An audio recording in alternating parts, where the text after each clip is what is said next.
Alright everybody, thank you so much for watching this stream again. Today we're doing something different compared to the series that we're working on. Obviously flying the Cessna 172 around the world. We are still in a Cessna 172. It is still our great friend Papa Hotel Bravo Victor Lima. But today we're flying over the Netherlands doing the ultimate altitude challenge. Now recently in Flight Simulator there was a altitude challenge that can only be won by one plane, and I was like, okay, but that was designed to do that, so let's not do that at all. And how about comparing various planes to one another and figuring out who actually will win an altitude challenge.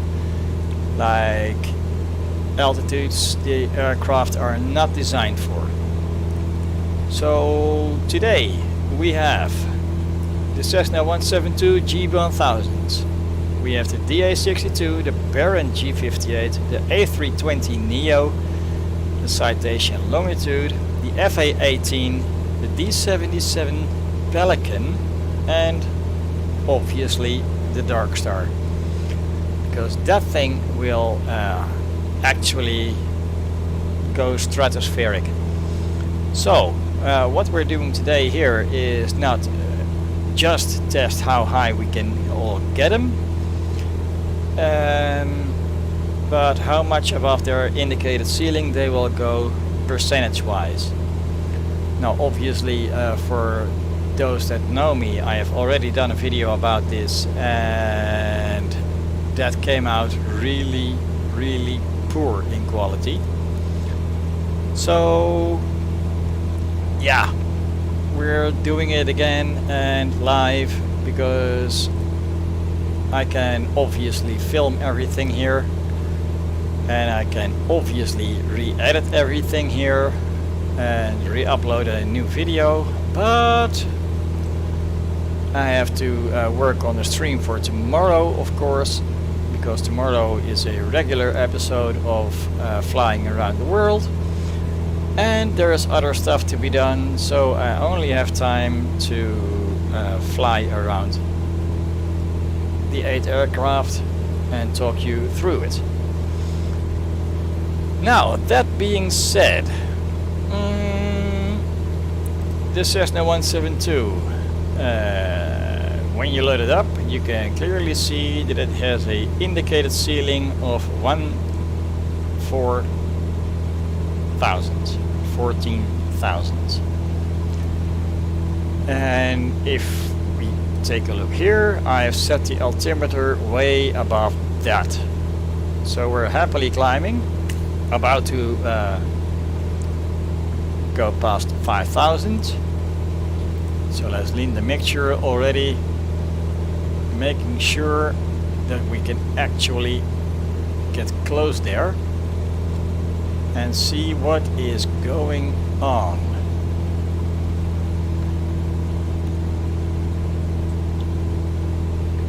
Now, is it fair to compare prop planes to jets, to scramjets? Well, in this particular situation, yes, it is fair, because we are not looking at the challenge in ultimate altitude, but percentage wise. And just because we're doing that, it is suddenly fair, and the outcome may surprise you. And I'm pretty much hoping that it will be the same result as in the video that I posted earlier, so that yeah, we have similar results, and that would mean that the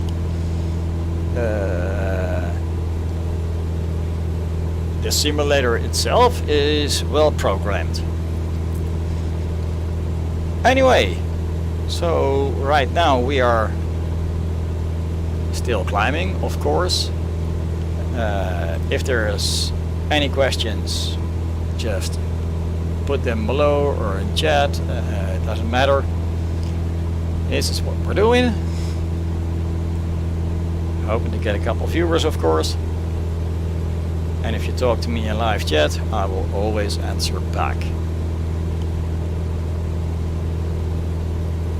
Did notice the outside air temperature is currently 3 degrees, so we're going to need to activate the pitot heat,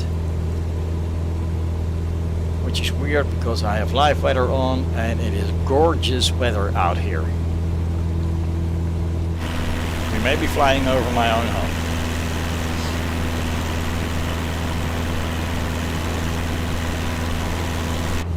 That is, if we set the heading correctly. Otherwise we will be over the sea, and when we do that, there will be no comparisons. Otherwise we're flying all over sea. So we're just staying over land. That is it. Straight south. Here we go.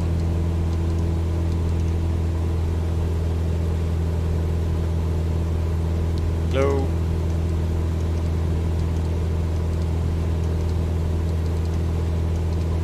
That looks about right.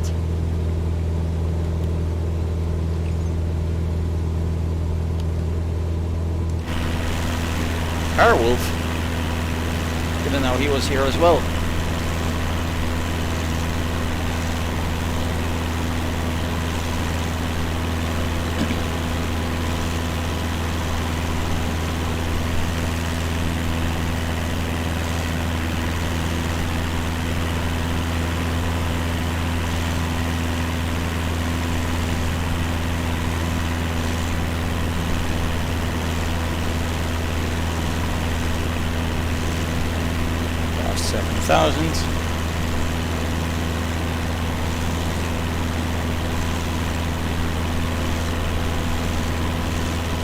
What do you say, folks? How high will she go? Give me a comment.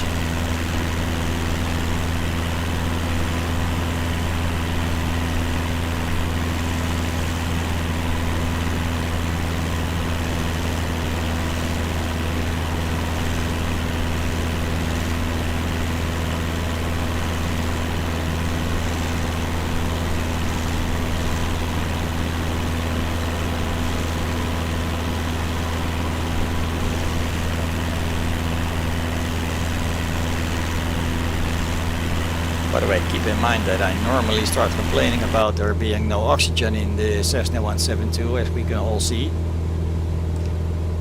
There's connectors, but there's nothing else. So above 10,000 feet I'm going to either have to pretend or hold my breath.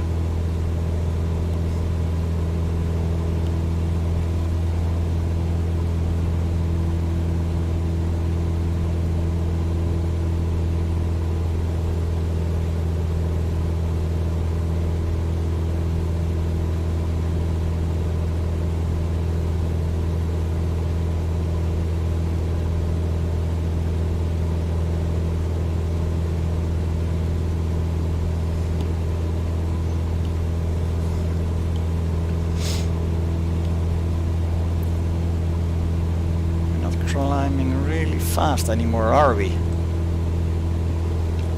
Maybe we need to lean the mixture a bit more or a bit less. Let's find out. What is it going to be today?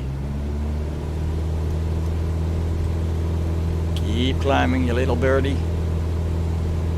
Still need you tomorrow.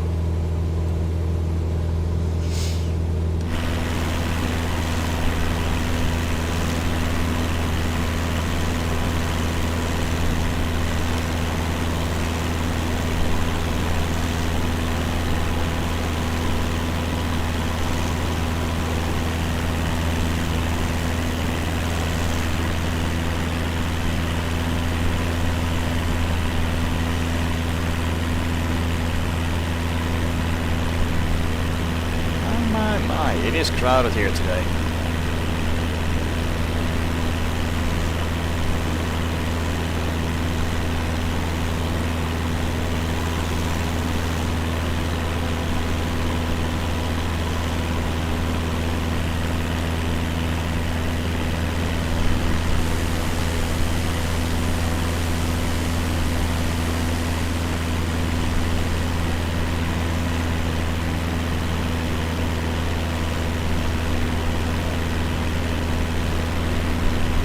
by the way, that is just a few kilometers away from my actual home.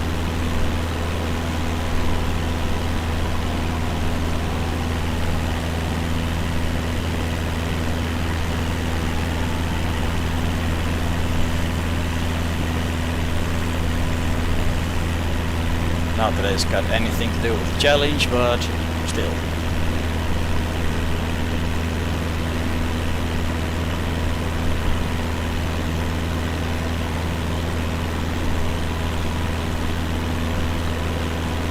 Past the 9,000 marker,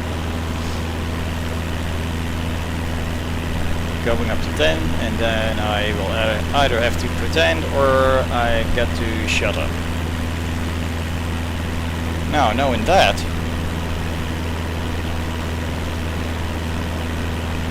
this is by far the longest climb that we are doing today, because after this we're stepping up the turboprops immediately.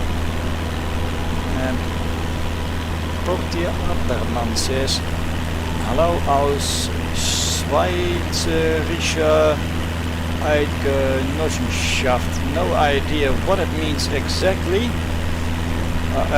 Well, I mean what it means. I know what it means, but the area, I don't know the area. Aber herzlich willkommen auf meinem Kanal. Ich hoffe, dass Sie es ein gutes Video fanden. Es geht ein langer Weg.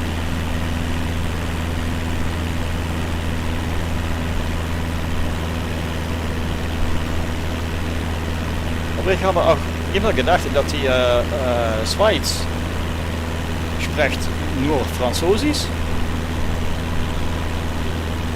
Ja, nicht die Enklave von Italien, aber der Rest genau alles in Französisch.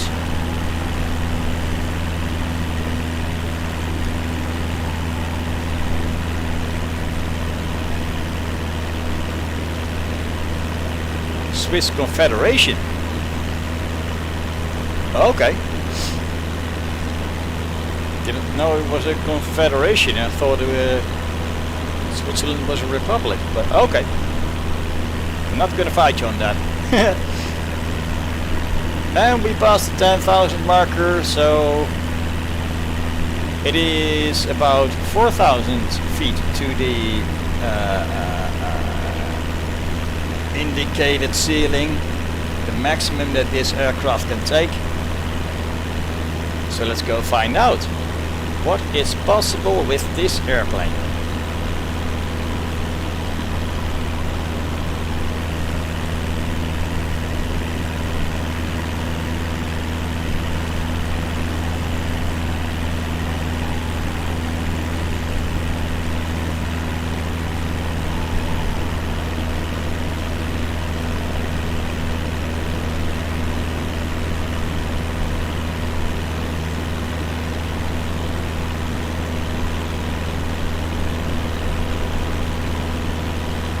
Got 2 viewers now according to YouTube.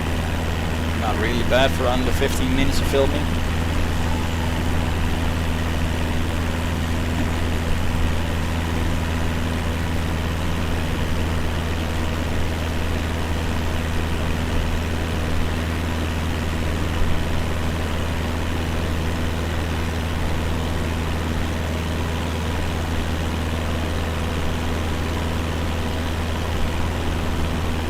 Switzerland is a federal assembly in original Republican semi-direct democracy. Okay. You learn something new every day. And thank you for explaining, of course. Now let's go check in here. Well, obviously we're still climbing.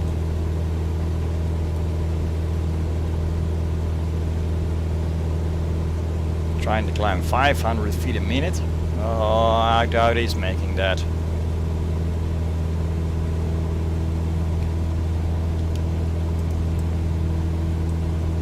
So let's wiggle this thing some more.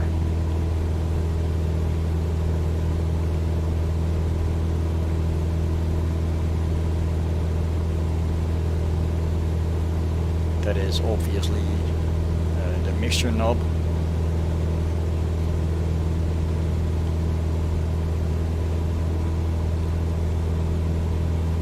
Oh, where are we going? Barely any change.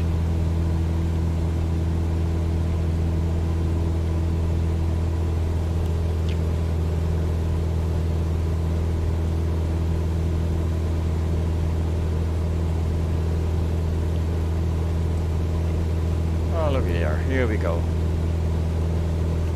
Climbing a little bit faster by leading the mixture a little bit.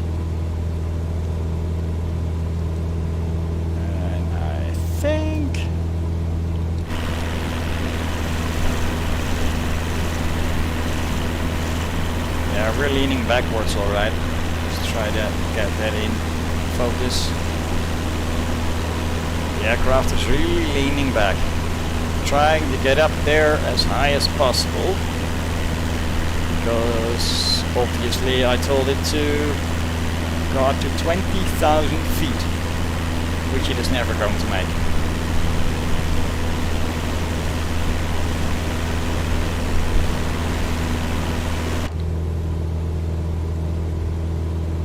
I would be surprised for one if it makes it up to 20,000 feet, so yeah, that.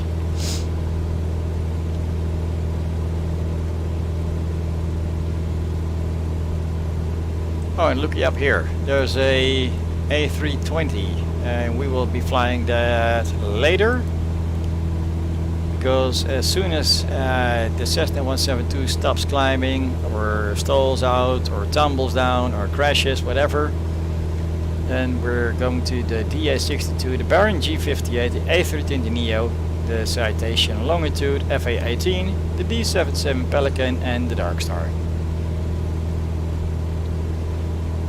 Portia Adelman says, I have a Douglas DC-6. So do I, but it's made of plastic. And I have another one that is made out of pixels.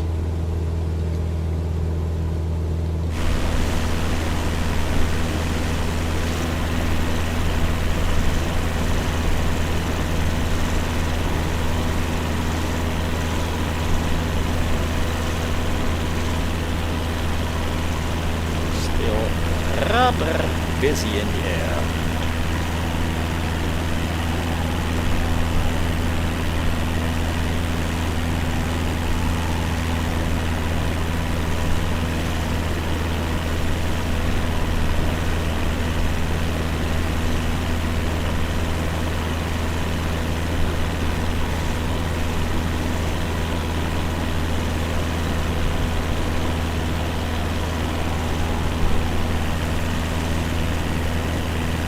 Says mine is made out of actual metal. Wait a minute, you're not fooling me. That was made out of aluminium, wasn't it?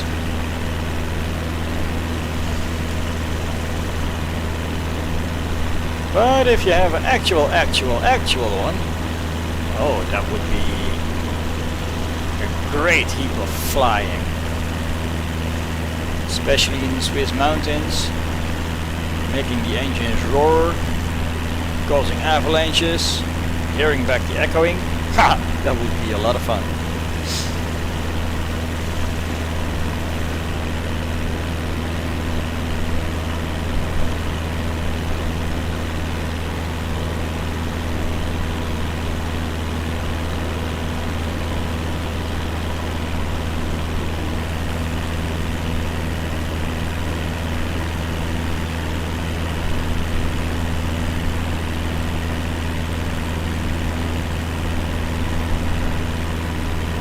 Portia says she has an actual DC-6.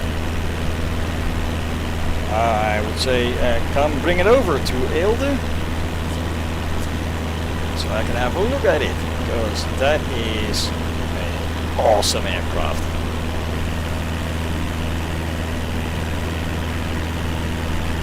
And Eelde Airport, that is Echo Hotel Golf Golf.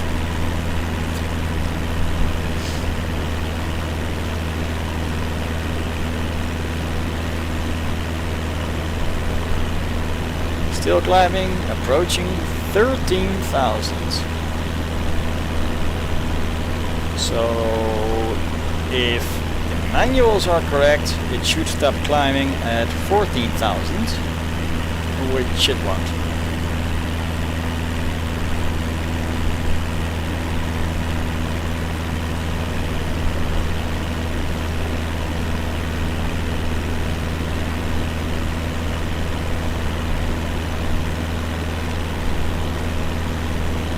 By the way, what am I doing to my poor little aircraft, because it has to fly again tomorrow in our trip around the world tour.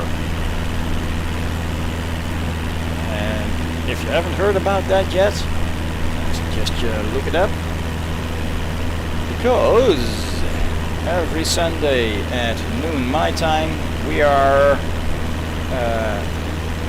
flying.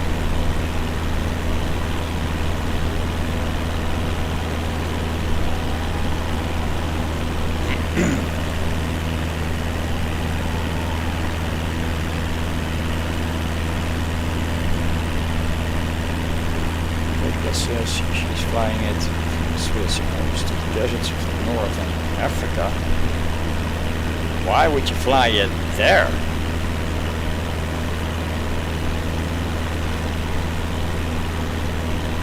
If you fly aluminium unprotected planes over salty areas and then land in a desert, that is going to be catastrophic for that thing. Can we call that abuse already? Or not yet?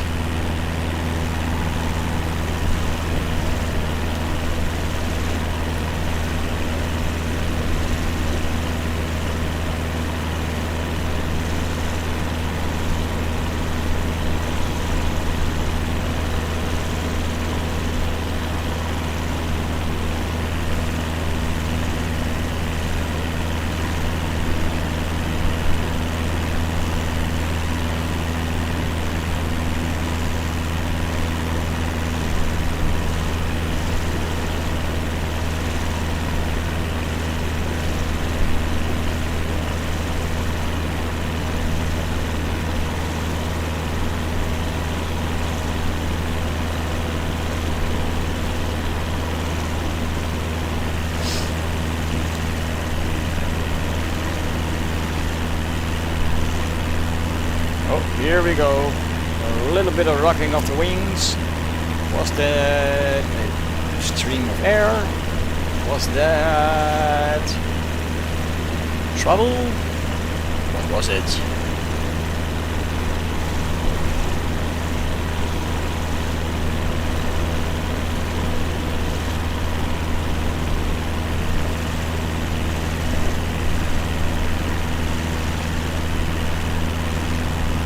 Dude, keep climbing. I even gave you less fuel, so you're lighter. Maybe gain a couple of feet.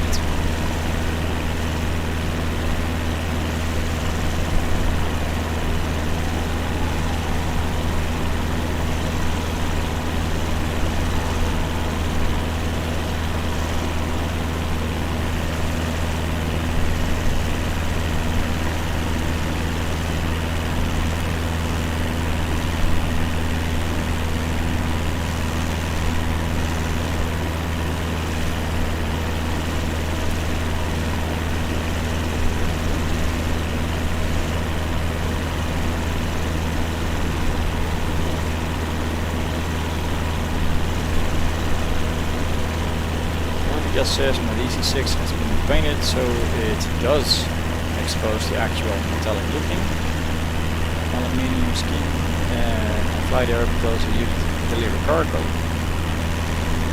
Well, that makes it a valid reason all of a sudden, yeah, of course. But please take good care of that metal bird. Those things are gorgeous.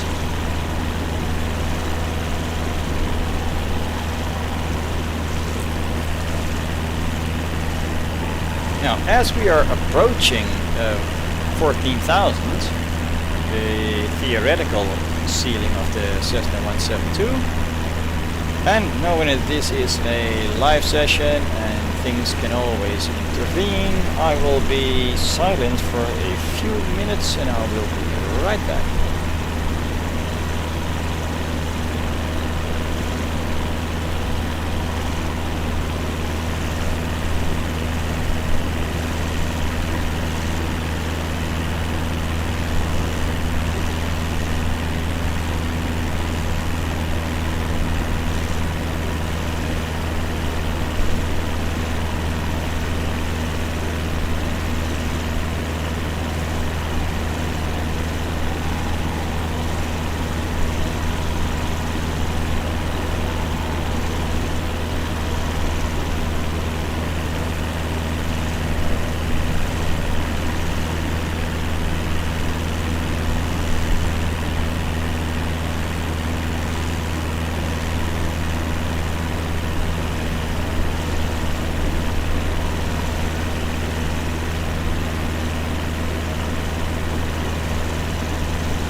Here we are again, folks.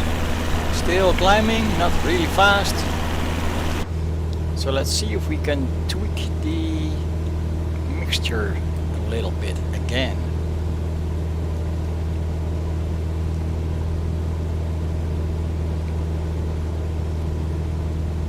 That doesn't really help. We need to, no, we do not need to get it more.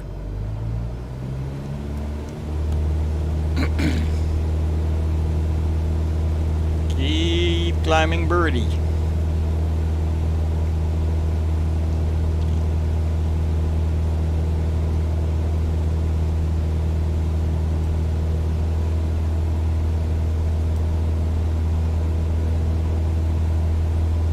Climbing slowly. Maybe if we fly slower, we climb faster.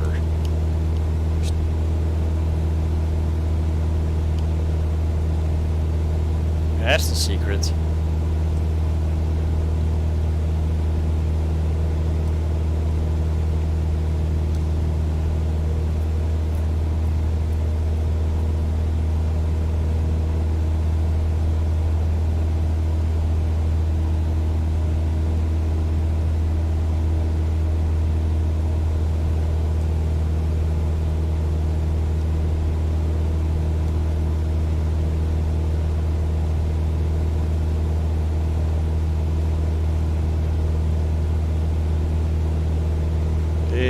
little plane is out of its comfort zone right now.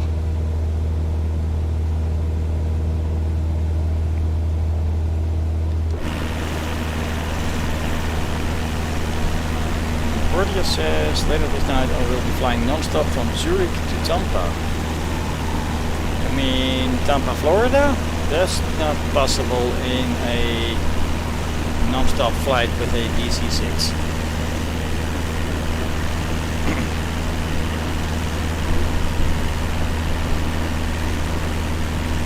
I hope you will be staying on a commercial aircraft and just take a few hours to get there.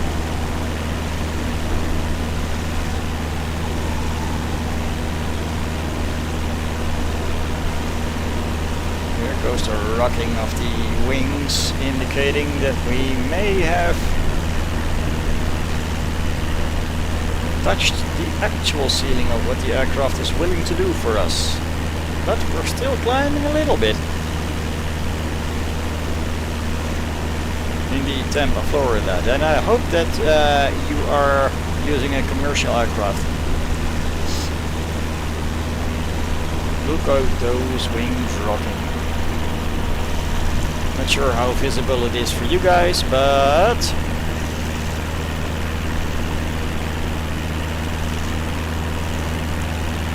let me see. If I angle it this way, maybe you guys can see the rocking of the wings a little bit better.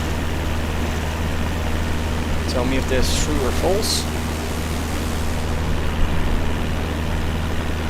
How's this?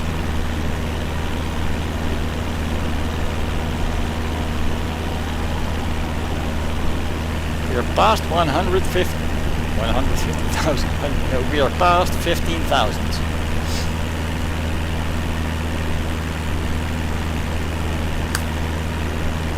And we can see that the aircraft is actually struggling, which is normal because I asked it to go to 20,000 and a little bit, and it simply won't do that, but it'll dang sure try.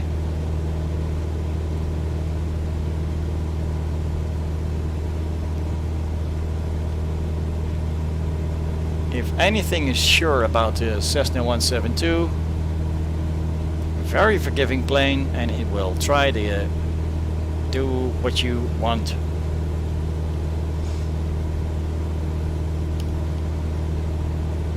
But where will it end in this challenge for this airplane? And if you just joined us, we're not just flying the Cessna 172 to its ultimate altitude, we're flying 8 planes to their respected ultimate altitude. 172, DA62, Garmin G58, A320neo, citation, Longitude, A-18, D77 Pelican and the Darkstar. And then we're going to compare them all and figure out which one is the winner by percentages. Which one will go percentage-wise, of course, go higher than its indicated maximum ceiling before you either crash, burn and die, the aircraft stalls, or something else catastrophically fails.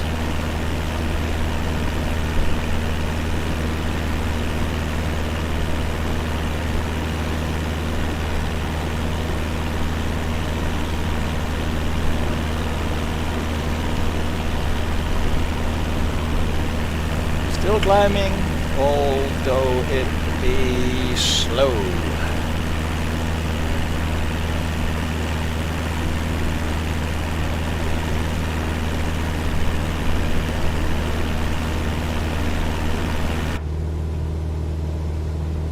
And yes, the other aircraft will obviously climb faster because this is the only piston aircraft in the challenge.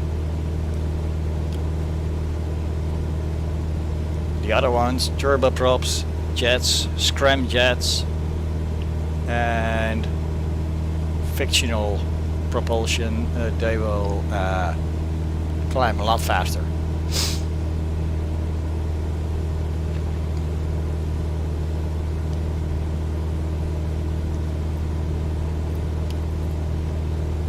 Come on girl, give me another 1,000 feet in a hurry. Let's go.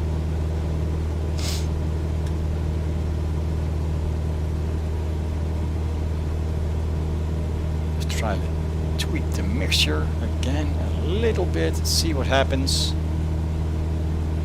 Oh. Turning the mouse wheel does not always work.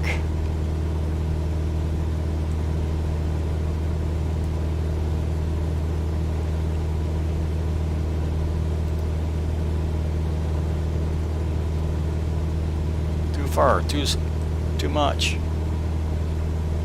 And we're climbing again.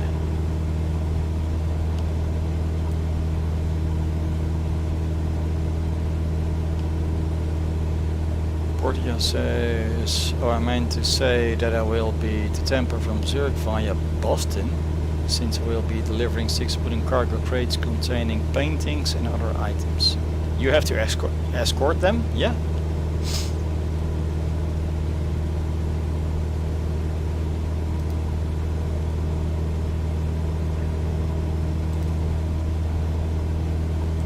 Guessing that is pretty rare if you have to escort the crates.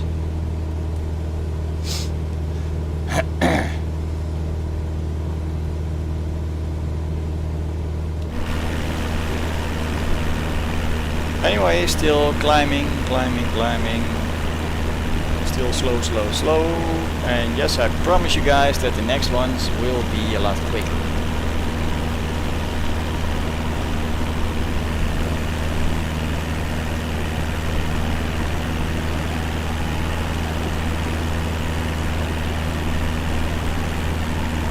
I think that we are about to reach his max here.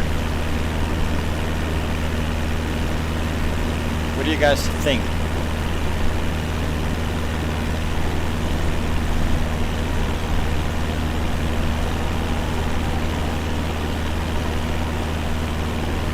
By escorting the crates, Portia, I meant that I don't understand why you have to be on the same plane as the crates. If that is just to make sure that they arrive safely, or is it because you need to hang up the paintings, set up everything? I don't know. So yeah, I got curious about that.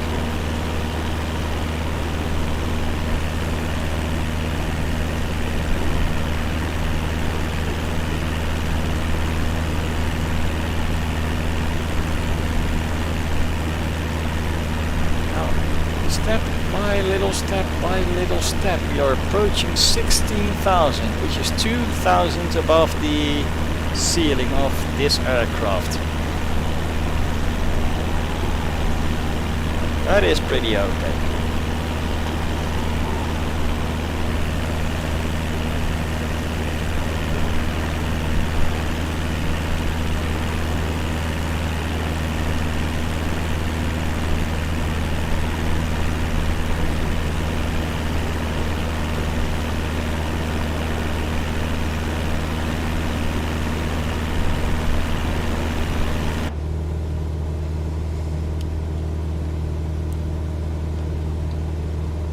Let's go, buddy, keep climbing.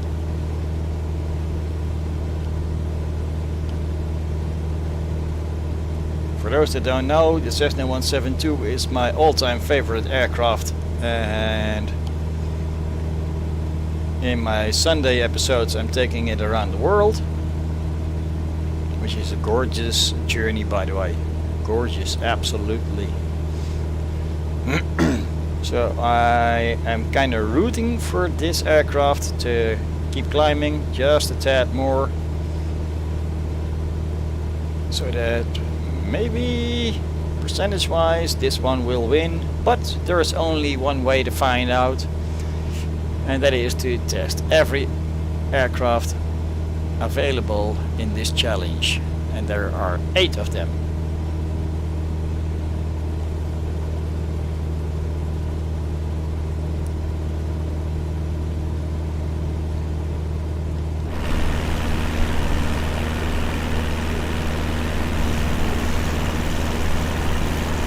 We are going up and down and up and down and up and down.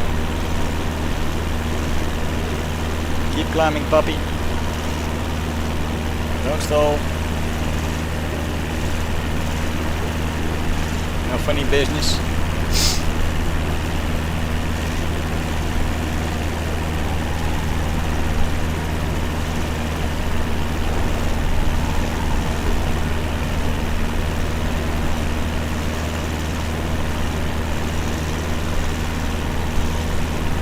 Barely climbing now.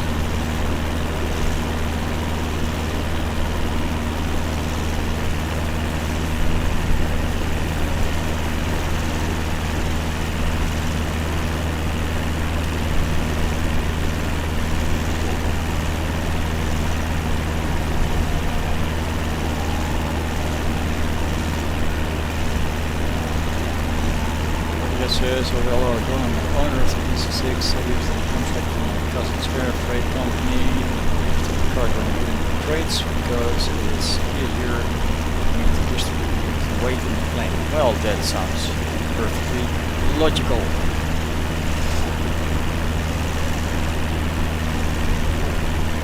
One would evenly distributed because, yeah.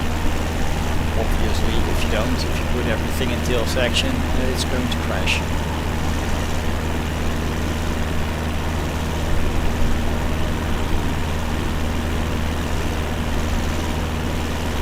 $16,280. Let's see if we can squeeze out a few more feet.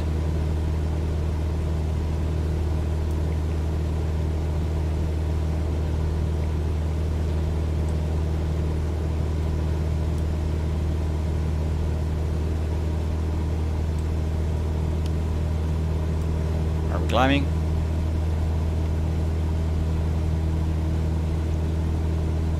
Needle is going up-ish, not by a lot.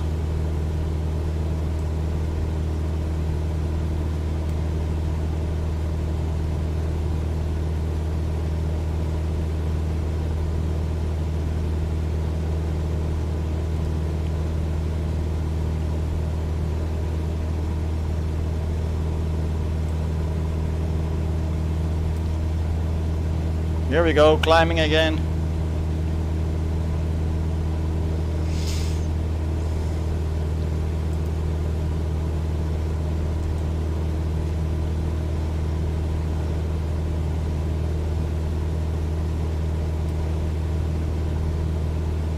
She is rocking.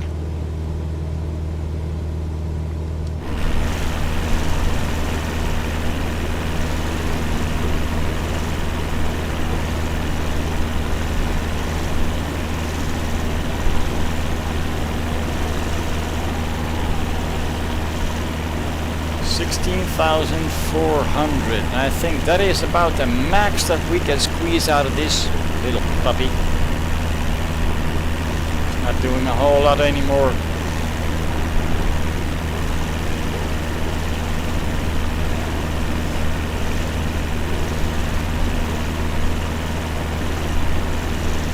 Oh, there she goes, there she went.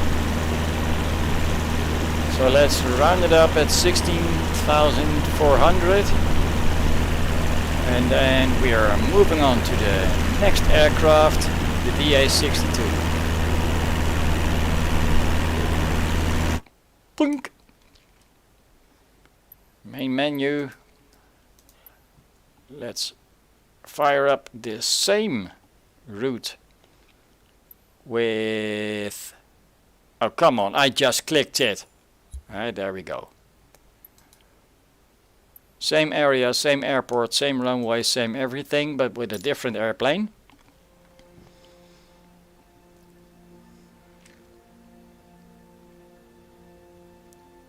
And here you guys can see how incredibly fast my computer is responding. when switching out aircraft, because yeah, I still got this low-end PC.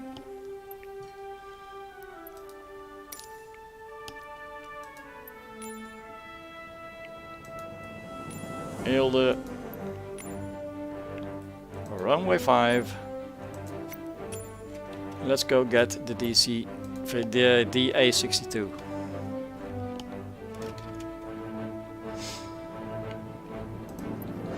Here we go, turboprops, and that'll climb a lot faster.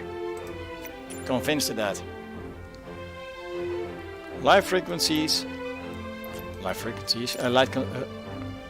conditions.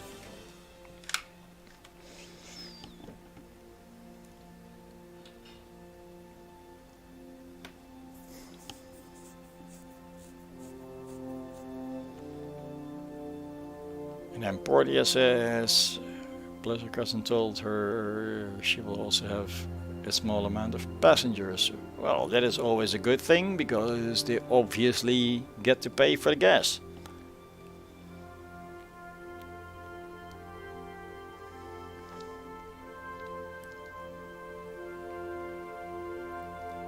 So if you just joined us, welcome to the Ultimate Altitude Challenge between 8 aircraft, where we are looking at percentages. Who will go further above their indicated or safe ceiling, the altitude ceiling that is, and who will win in the end? Now here we are.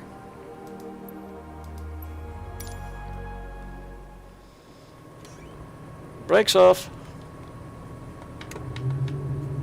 flaps to max, get that camera thing out of the way, and let's see how high we can get this bird.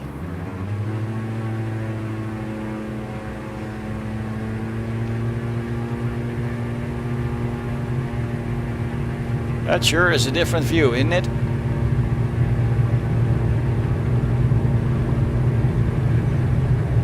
Whoa, what the hell just happened? Look at my frame rates.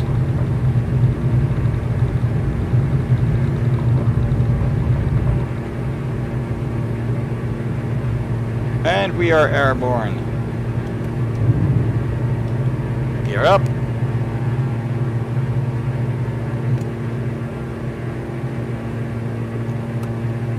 Flaps up.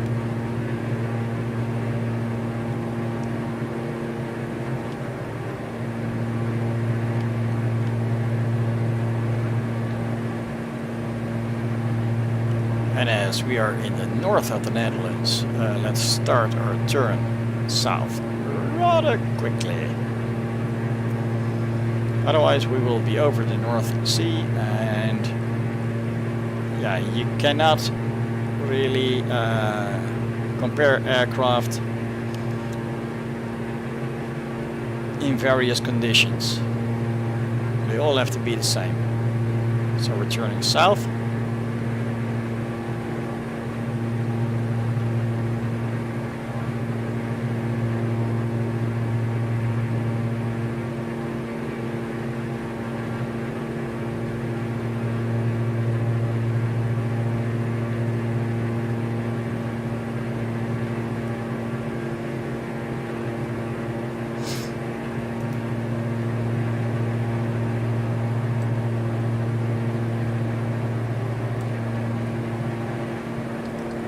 DA62 has a indicated ceiling of 20,000, so let's challenge it and go to 30. Let's see what happens.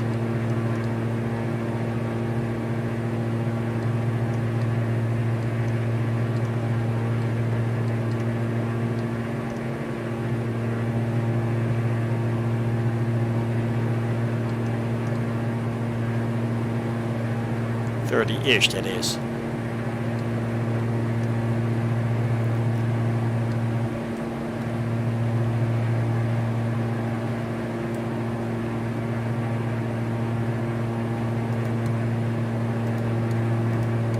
Shoo, go away. Thank you.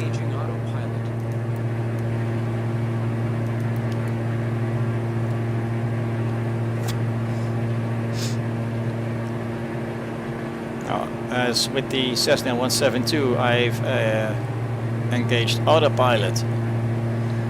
So they all follow the same directions, they all get the same chance, they all get the same everything. And we get to enjoy what is going on out here.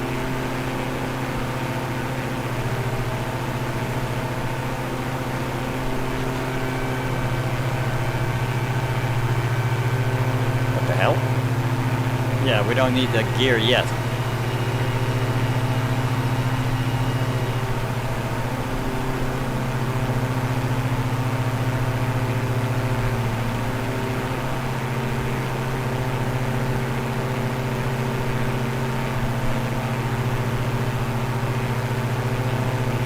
And we can already see that this guy is climbing a lot faster than the Cessna 172.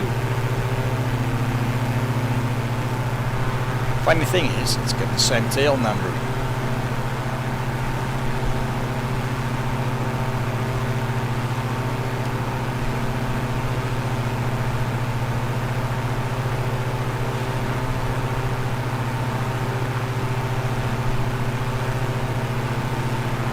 Passing 5,000. So if we look around here, wasn't any mixture of thingies, was there?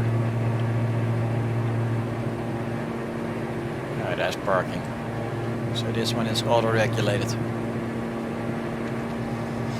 That's a good thing.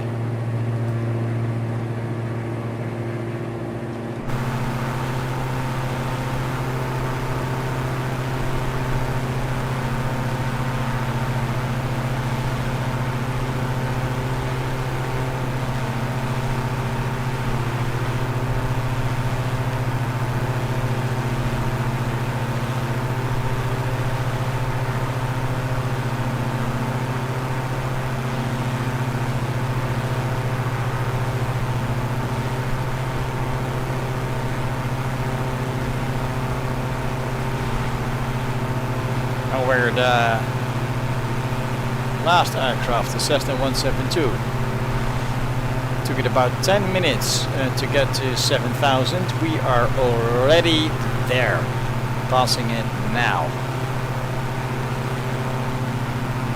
That is quite the difference, isn't it?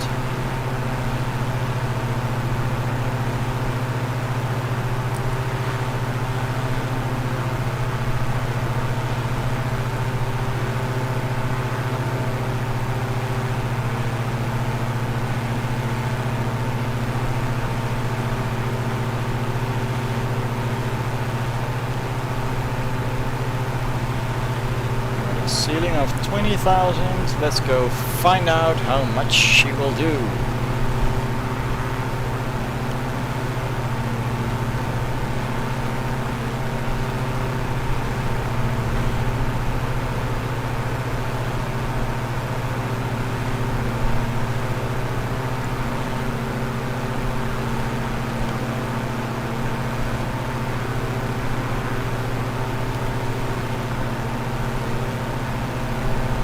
At about this altitude, the previous aircraft, the Cessna 172, started to struggle,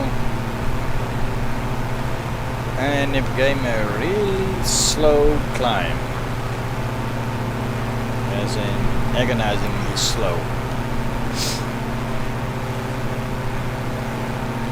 But this little DA62, he is screaming across that. Climbing roughly 1,400 feet a minute.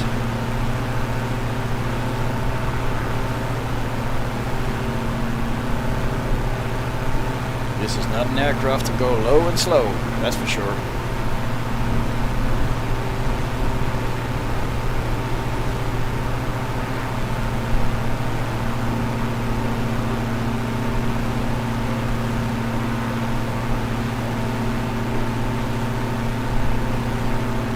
Past 10,000.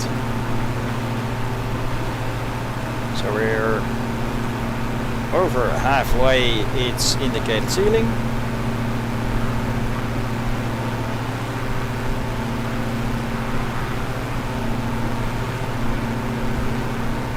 piston engines make it sounds less loud, but has the hard humming. Yeah, it does hum like a good one. And that is one thing that attracts me towards piston aircraft. Because piston aircraft, they have that really soothing sound, if you ask me. Where, especially on the long cruises, it is so soothing you can actually fall asleep at the wheel.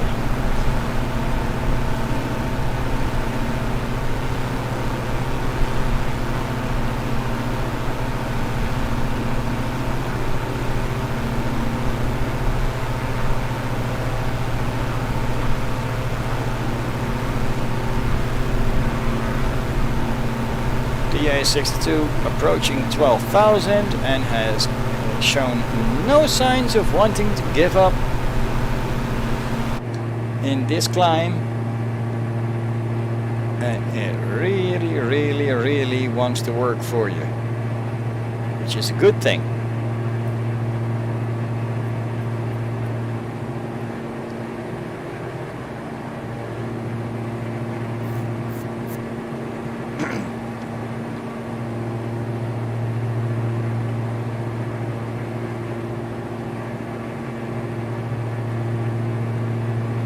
By the way, let me call up a map if I can, because it always is hiding here. Come on, give me a map. 3, 2, 1, here we go. We have the departure airport. Now with the Cessna we ended right about here. And I know that because I've actually flown here. With the DA62 we will end right about there when we are at the maximum altitude. Then obviously we have the faster aircraft like the A320 Neo, the FA-18, the Darkstar, and the Darkstar really takes the cake. Because when we got that at maximum speed, maximum altitude, we will be flying over Portugal in less than 5 minutes.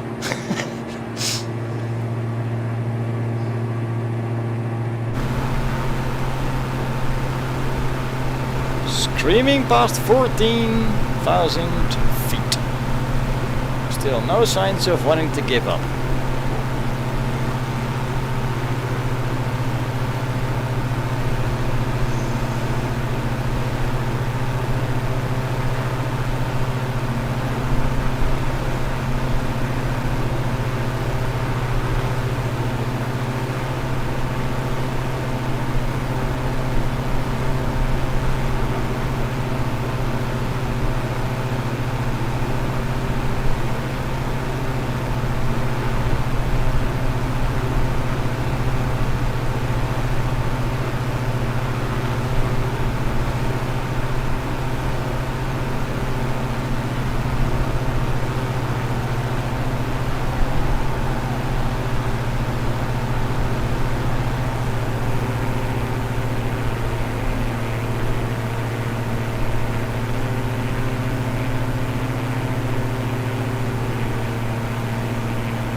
Oh, the climb is getting slower now, it seems. What's going on? Let's go have a closer look.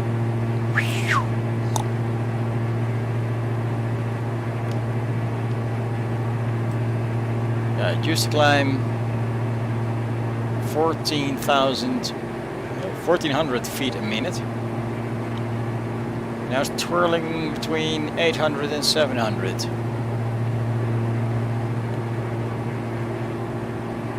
Pitot heater is off and it's -8.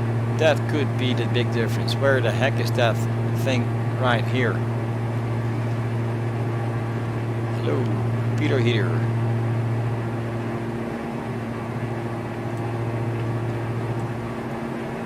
If you know, let me know.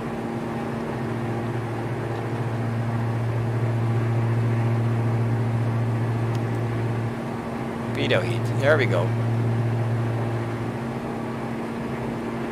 That could make a big difference in the outcome of this test.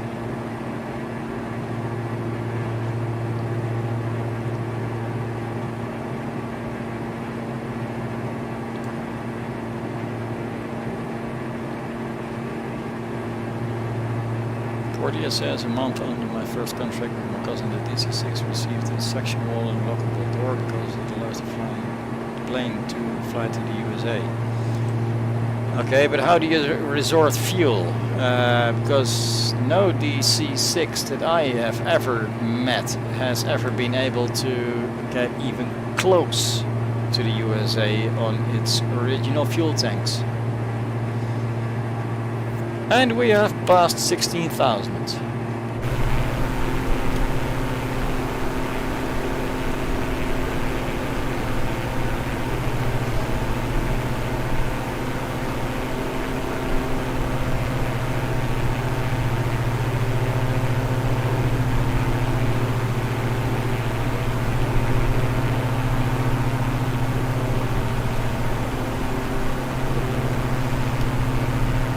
Look at that little thing working and the wingtips all folding up.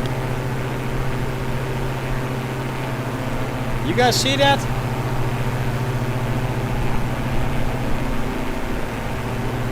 Not like the entire wing is bent, but these wings pointing up. Way to go, Asobo, designing this little quirky thing. Drinks way too much fuel, but it's a lovable one.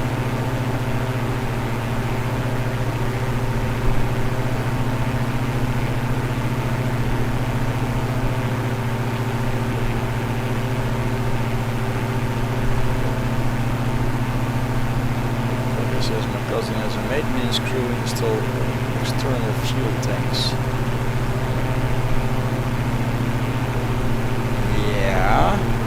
Which obviously cost cargo room.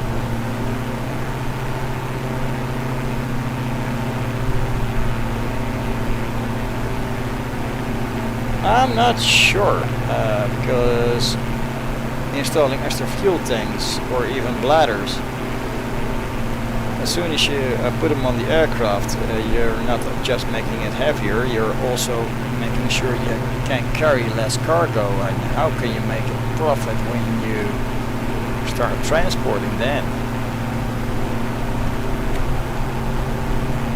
People need to be able to pay the big bucks and come with you. But if everything is stuffed with fuel and you're essentially flying a massive big bomb, I'm not really convinced yet that this is working out profitable.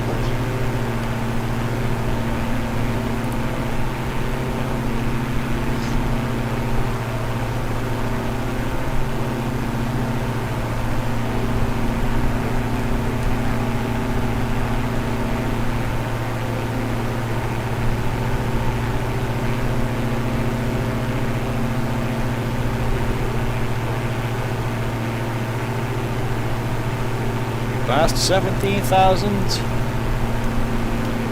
Our indicated ceiling is 20.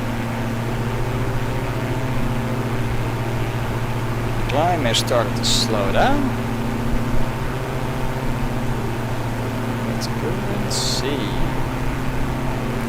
What will she do for us?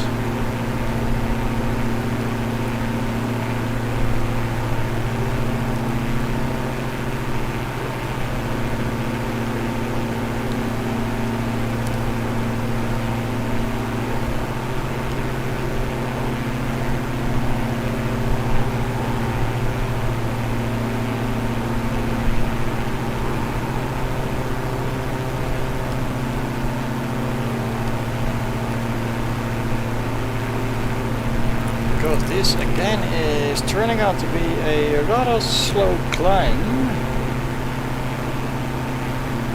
I'm I'm going to try and prevent some nicotine deprivation on my side, and I will be right back.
Past 80,000.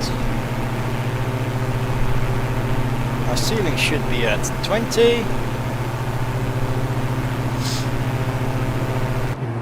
So let's see if our earlier trick works here as well. Lowering the speed.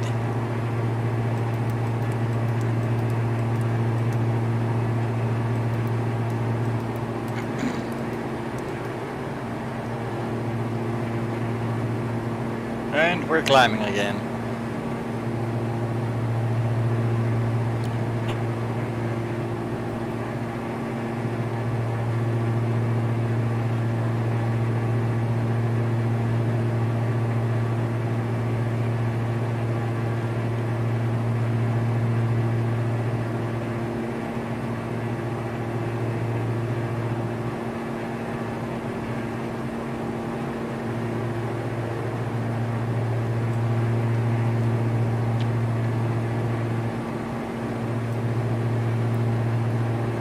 Portia says the external tanks are only used if requested it, but most every time I use the DC6 medium short trips. And my cousin said that I will refuel at Boston, and after Tampa I will be given time off. Portia, can you state the tail number, because I'm really curious about the looks of your aircraft. Then I can Google it.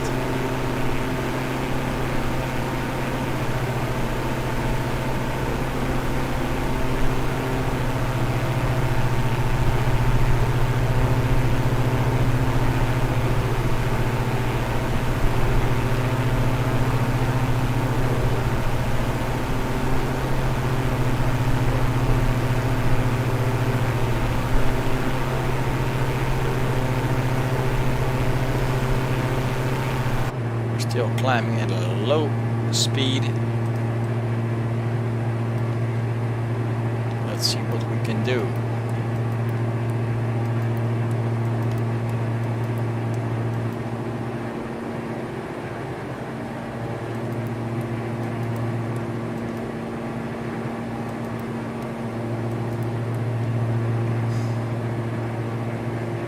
Slowing down to 110 knots. To see if we can actually get to ceiling. And what else we can get above that.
50,000.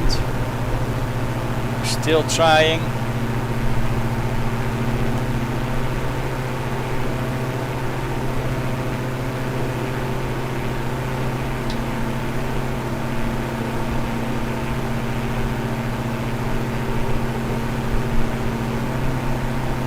Still climbing slightly. But I think the software may be in its way.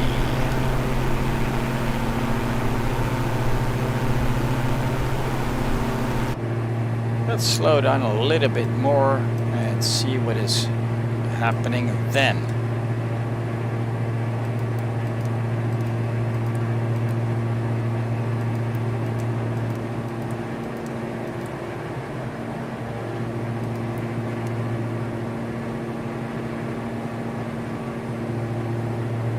Climbing again.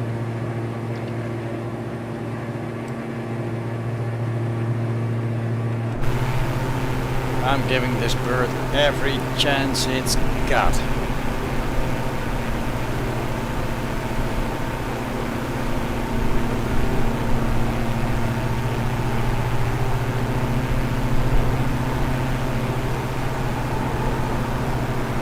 Come on, bird, climb.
Okay, Portia, that link you just found there is one of the first responses I got from Google, and apparently your plane has been slightly modded and consists of pixels.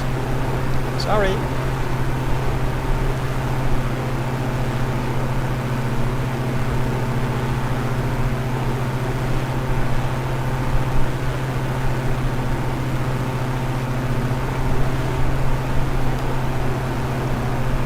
Now we're 1100 feet above our indicated ceiling,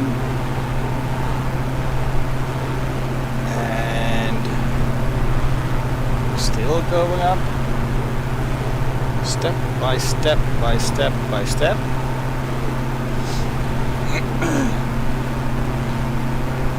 What will she do? What will she do? And by the way, for those that have just joined us, this is aircraft number 2 of 8. And each will be competing for the highest percentage above their indicated ceiling.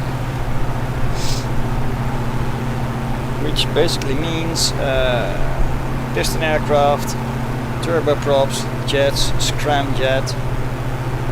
We're going to test them all and see how high they will actually go and how hard they will work for you.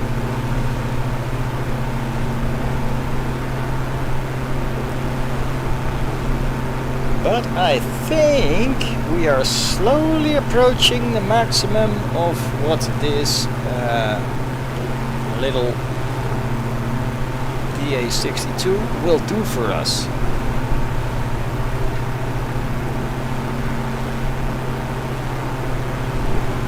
Actually, it's barely doing anything anymore, so I guess I'm going to call it, because it is just trying to step up and then comes down again.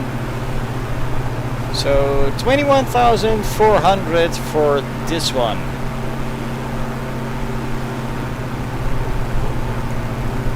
Let us go on to the next one, the Baron G58. Here we go. Let's load it up. Take off again. And see how far the Baron G58 will take us.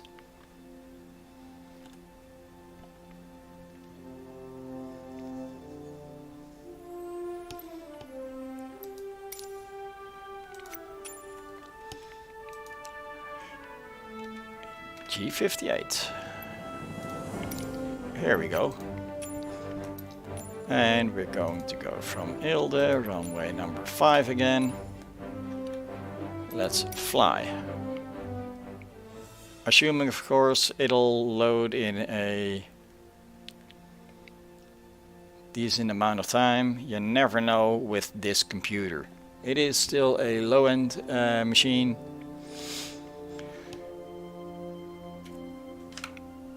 So let's go find out how high the Baron G58 will take us. The indicated ceiling of the Baron G58 is 20,688 feet. That is quite specific. So, knowing the guys at Baron, it will probably not do a whole lot more than that. But let's find out.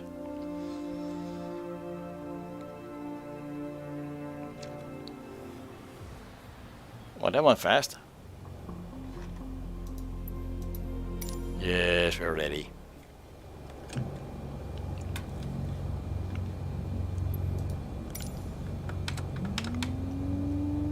Flaps set to max. It is a rather short runway.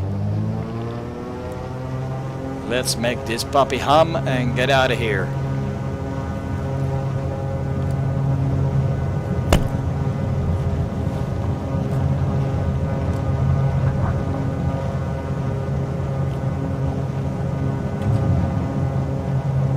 Gear up.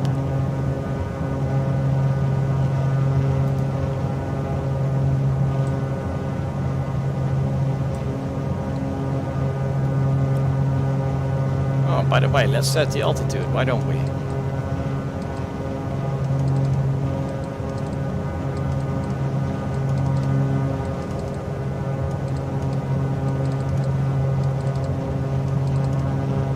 Let's put it on 30-ish.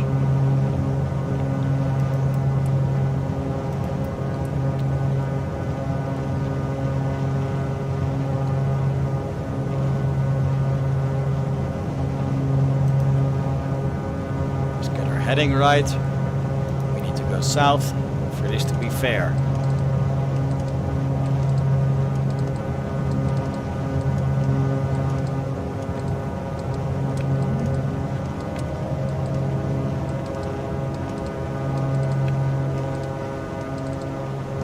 Flaps are coming up.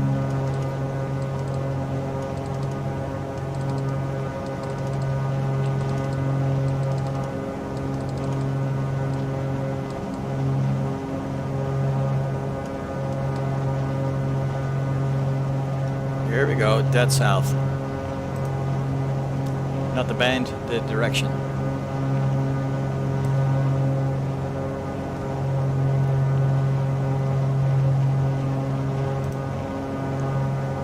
Oh yeah, pitot heat, that might come in handy. Where is it on this aircraft?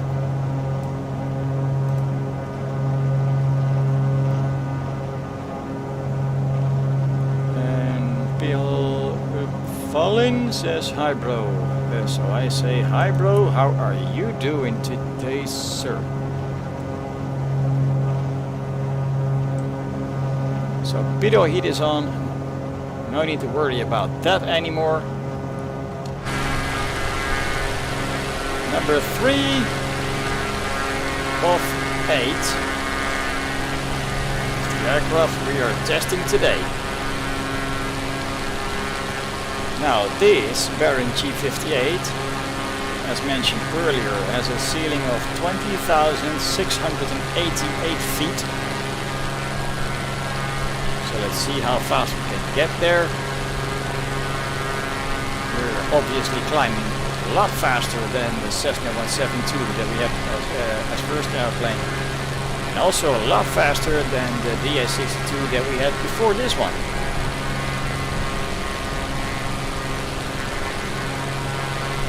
This one is ripping through the air.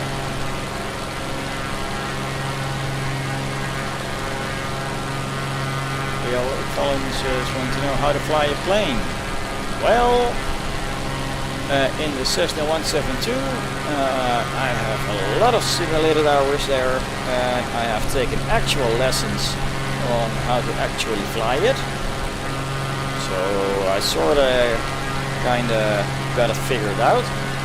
I just don't have a license yet. So as soon as I take off by myself, I will get shot out of the skies. Other than that, I'm convinced that I can start, taxi, take off, fly, land, park, a whole lot. I'm convinced I can do that.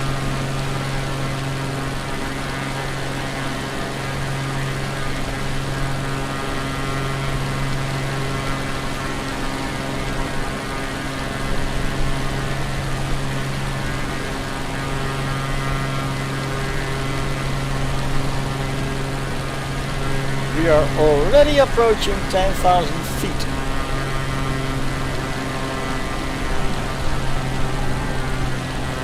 And that is slightly what I said earlier.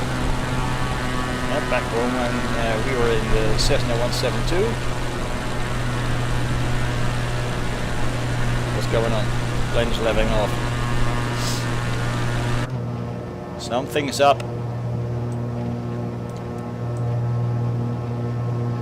Oh shoot, this one does have mixture control.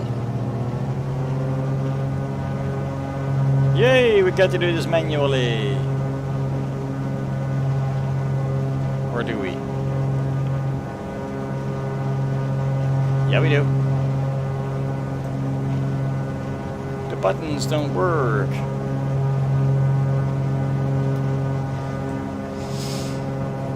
So let's hope we can make it to the indicated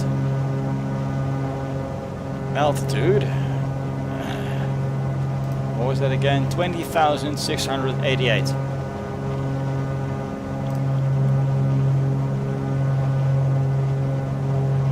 Now where was I? Oh yeah, about flying planes. When you're done watching this live stream, please check out the channel, because I have got one piece of footage of me actually taking a lesson, and you can see the instructor getting bored. At one point he is just sitting with his arms across one another, and he is simply bored because I'm doing everything. And apparently doing a great job about that, because, well, he didn't cuss.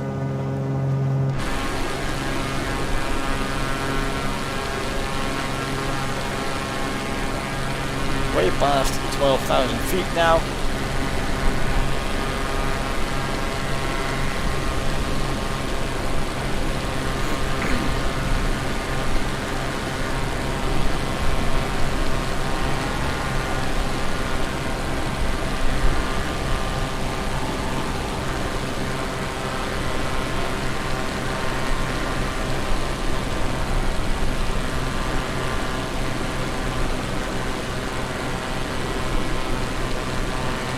And again, folks, to keep this this whole lot fair, obviously we have live time, live weather, live everything, so there's going to be barely any differences in situations or air.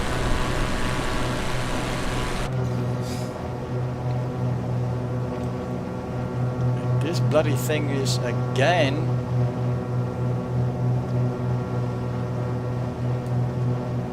stopping to climb, so let's reduce the mixture again.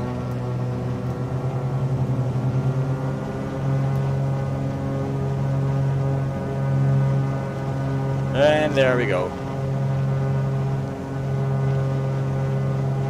We need to get to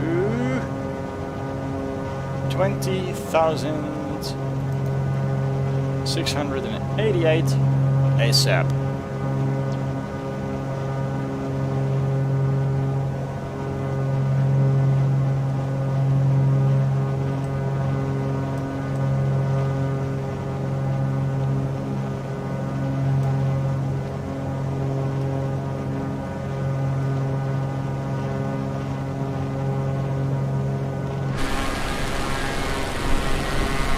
Here we go, and by leaning the mixture, we're adapting the fuel flow to the engine to compensate for the linear air that surrounds us right now. So if we don't lean it, then we are basically smothering the engine and we will crash, burn and die.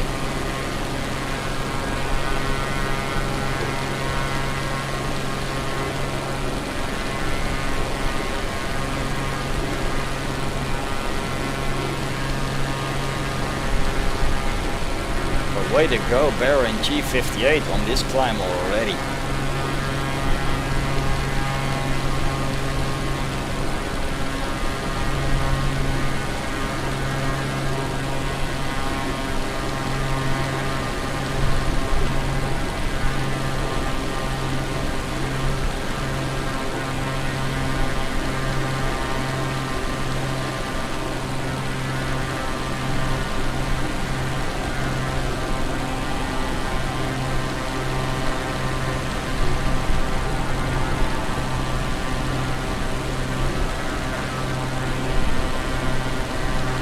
I think we have to lean it again because there's not a whole lot of climbing going on anymore.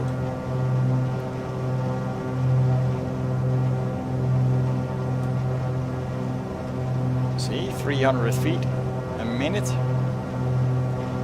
I'm convinced that this puppy can do a whole lot more.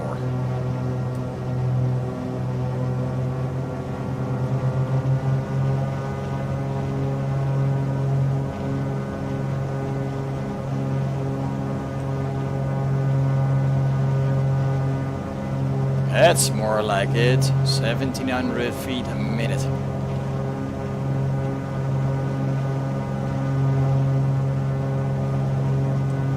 Get up there.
Past 17,000.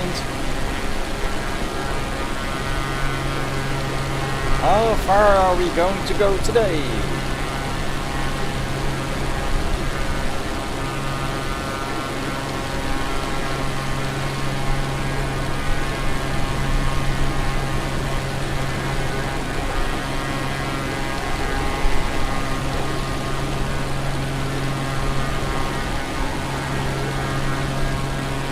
Approaching 18.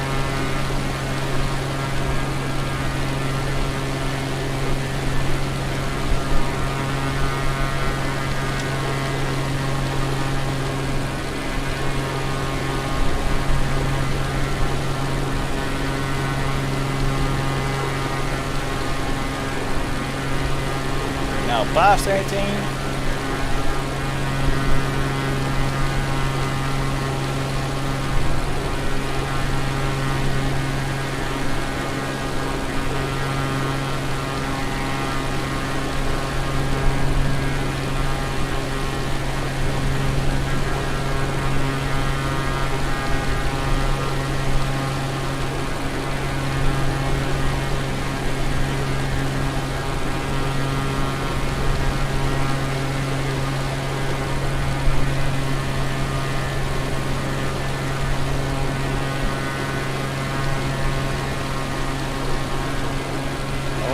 And the climb is getting slower again.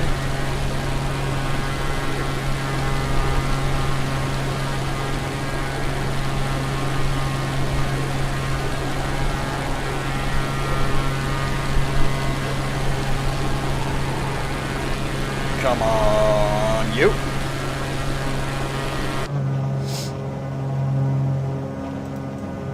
Man, that engine sounds like a bunch of wet farts. How far can I lean this little thing before it cuts out on me?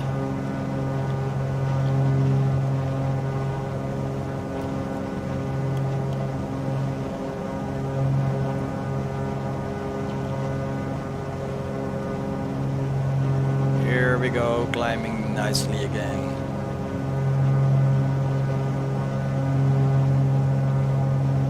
Past 19, going on to the ceiling of 20.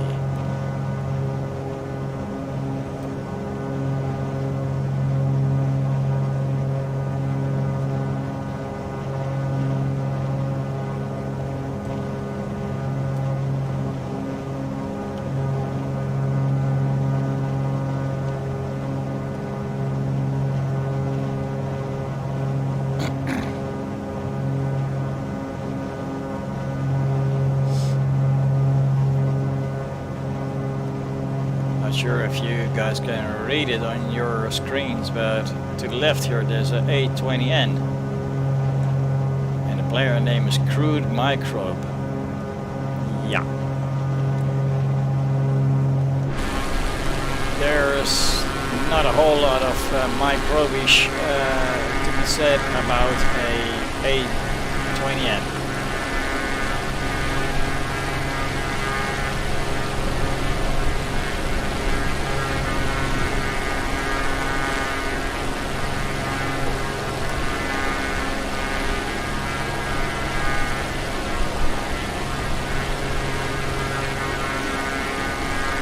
And we have passed the indicated ceiling. Now let's see what is going to go on. Climbing is getting slow again.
indicator is barely moving.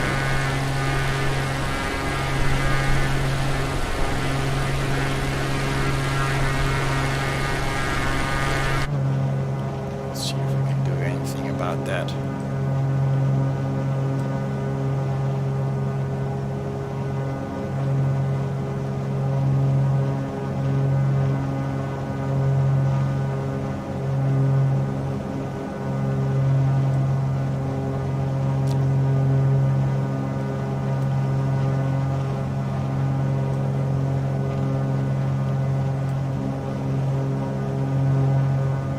Here we go again.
Rocking.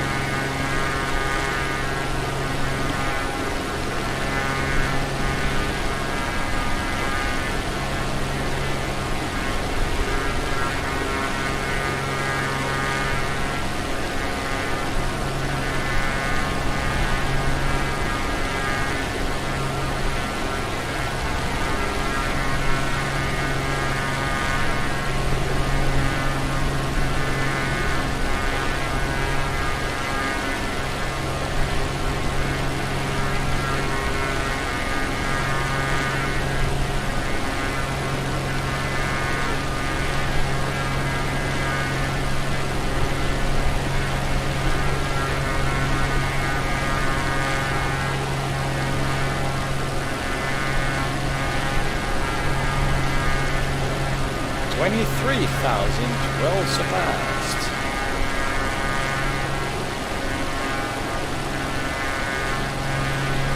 Not too bad, is it?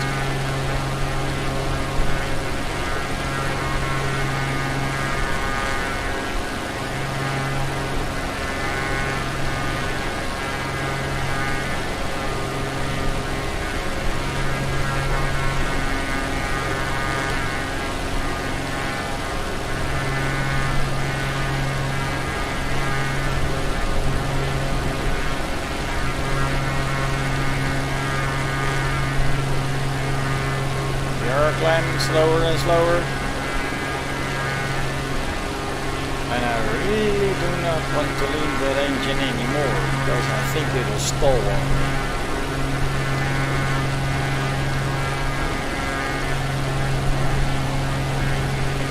When we look at the controls, we can see that the valves are almost closed already.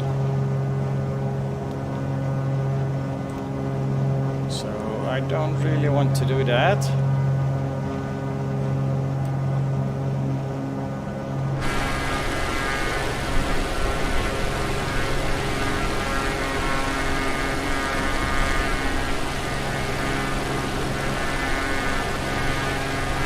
Approaching 24,000.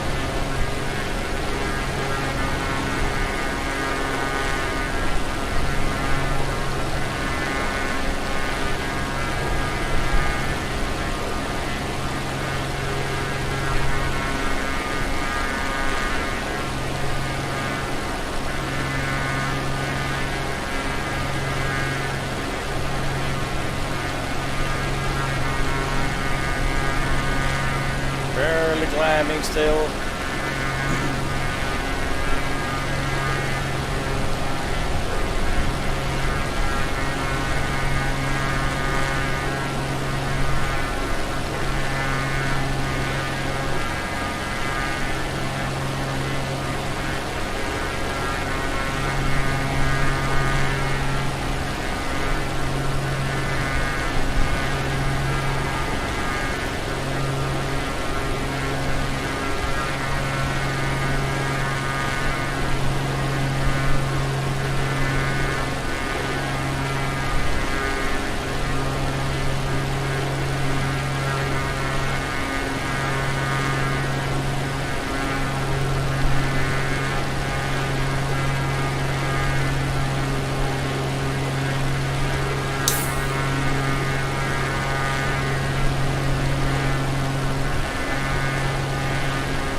he's about done climbing.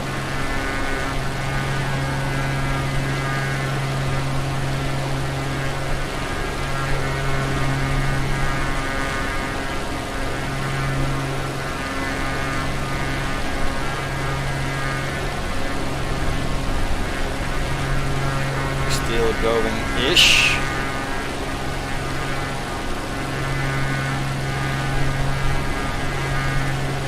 But he's about done. In these weather conditions anyway.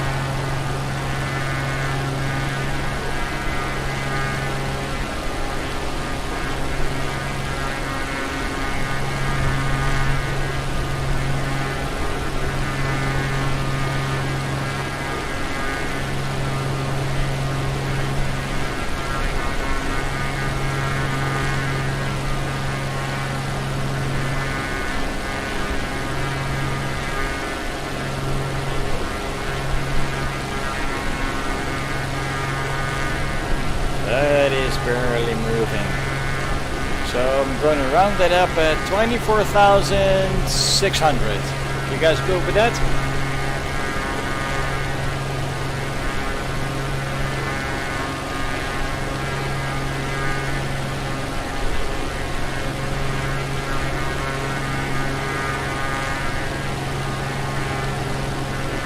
Alright then, let's load up the A320 Neo and do the same thing all over again.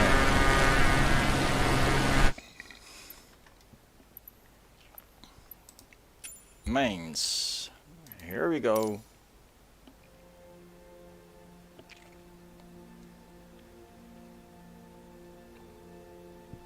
And when the A320 Neo is loaded and it reached its maximums, then we are halfway through the challenge. Here we go. So same airport, same runway. Let's get this puppy going.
Alright, back on runway 5 at Eelde Airport.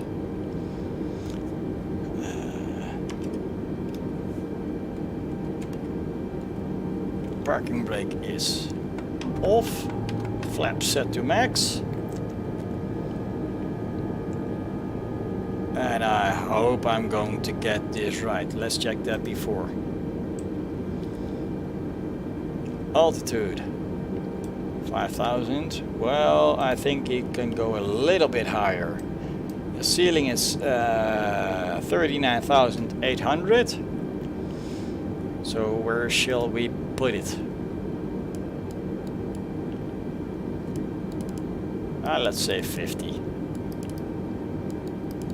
will probably not do anything above that.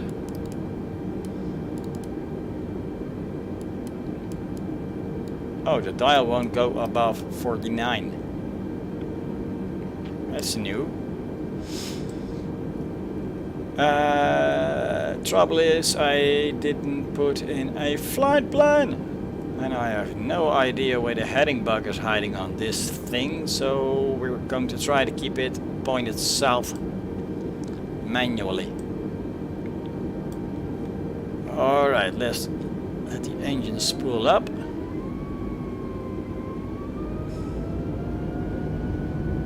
Release the brakes. And get the heck out of here. We have a lot more to do.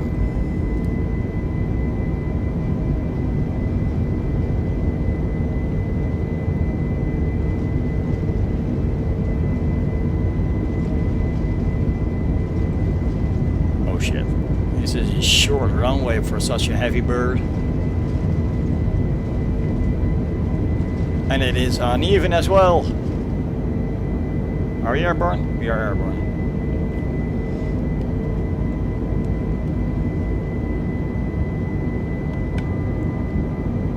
Flaps coming up.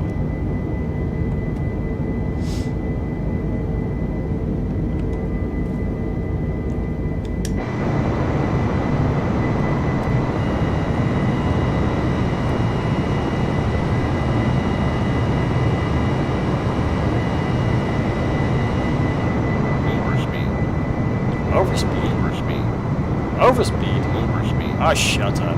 Overspeed. What the hell are you talking about? Overspeed. Overspeed. Overspeed. Overspeed.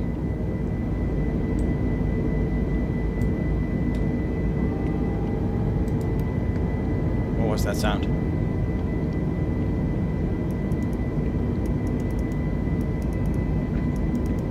Heading 180. That should you just... What the heck is going on?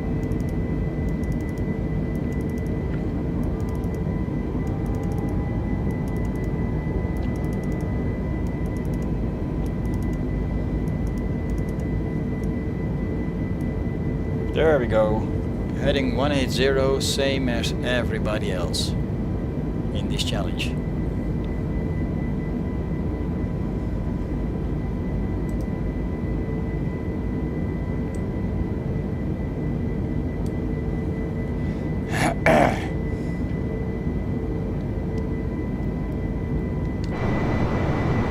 Let's see how we're looking. Already at 7,000 feet. This thing is not playing around, is it?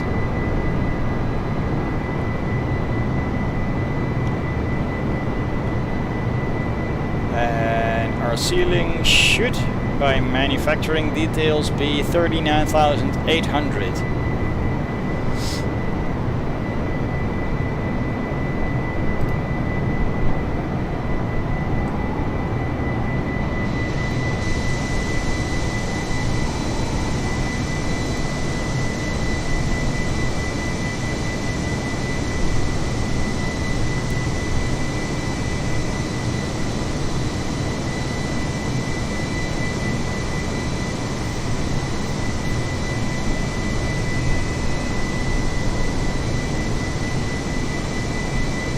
Already past 11,000.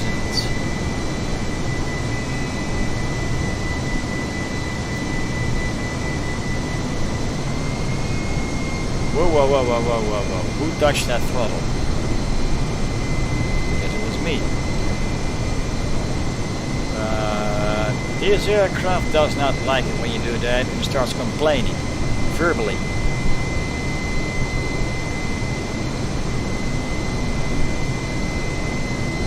Playing with the A320 Neo a while back, and it suddenly started cussing at me. So it really does respond verbally.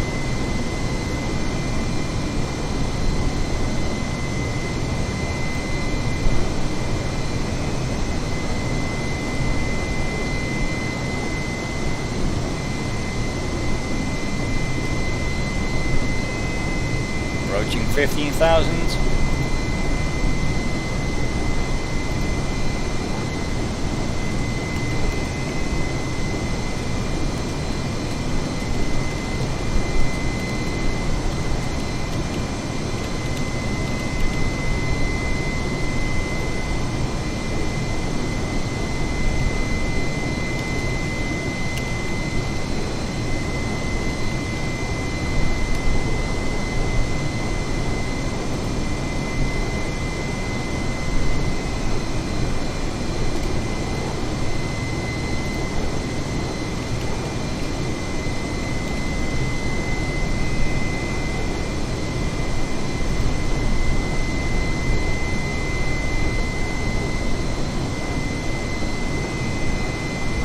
approaching 18 already.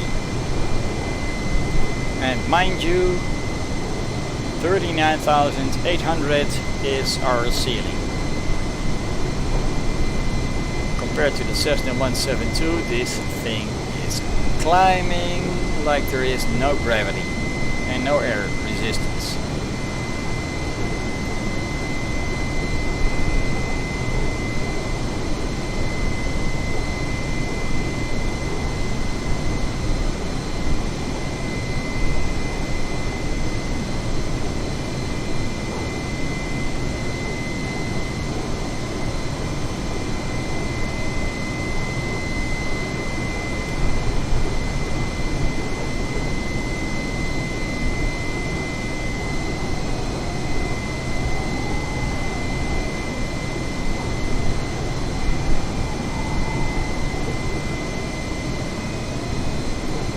Way past 21.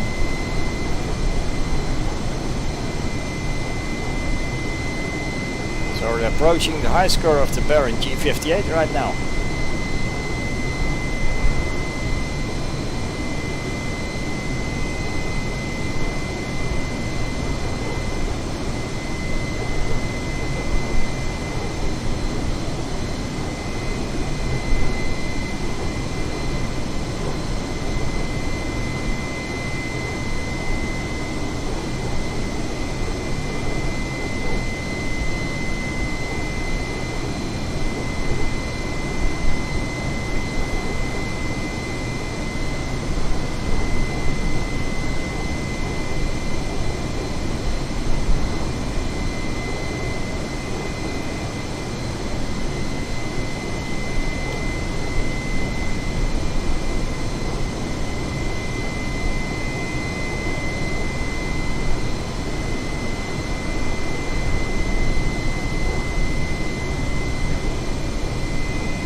Let's see how we're doing in here.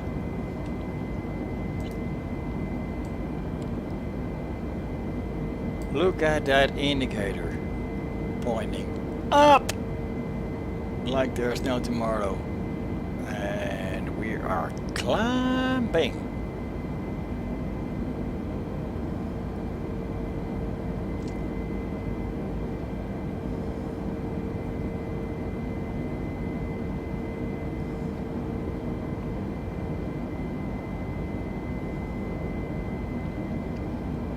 It is nice and quiet in here, isn't it? Compared to some of the other aircraft that we had.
Yes, we can. I was just about to wonder, can we see the curvature of the Earth already?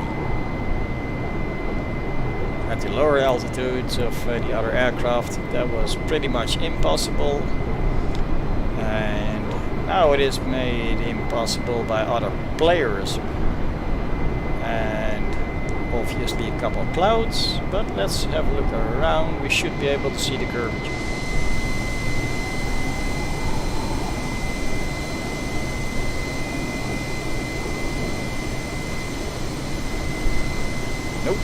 too many players online and too many clouds in live weather.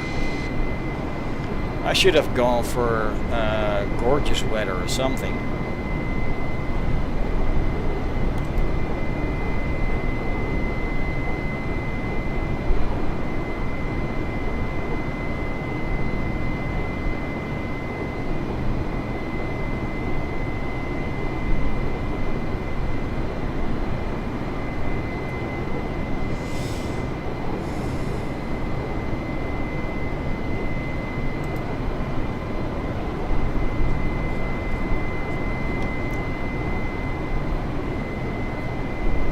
Still climbing towards our ceiling of 39,800.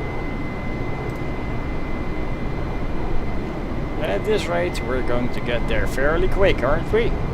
Try doing this in a Cessna 172.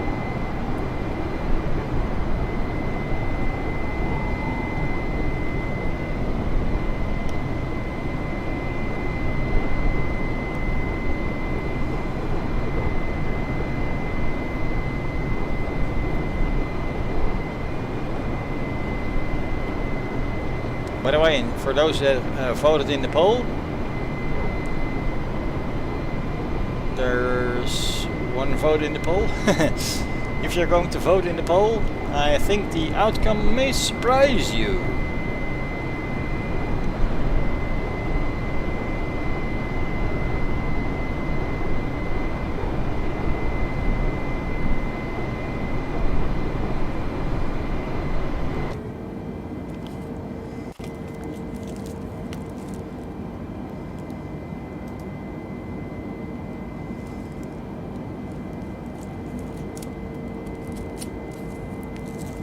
Will you look at how prepared I am? Every system is off except for the engines.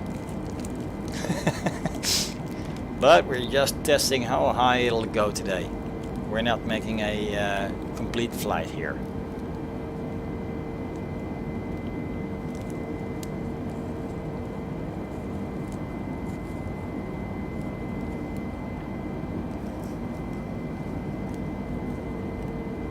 Still happily climbing.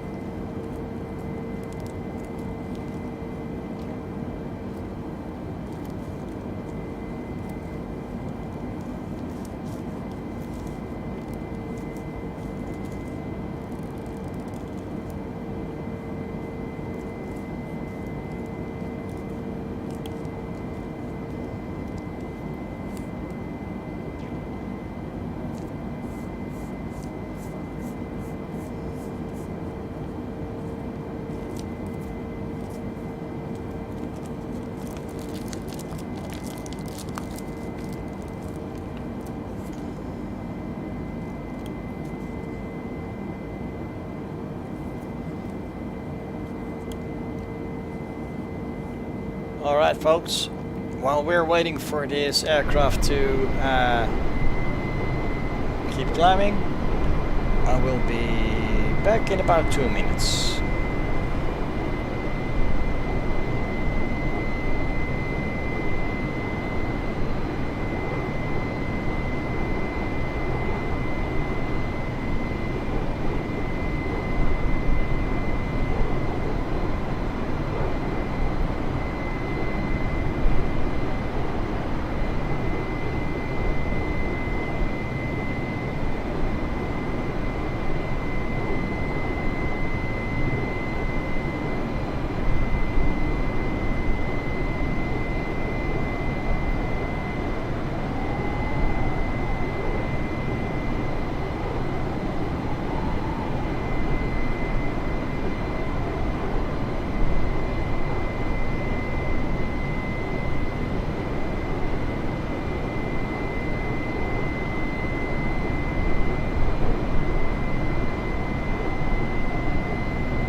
And we're back.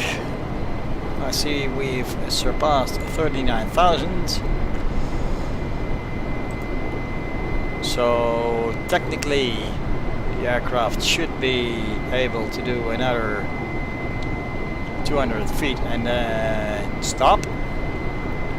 But let's see where it'll take us.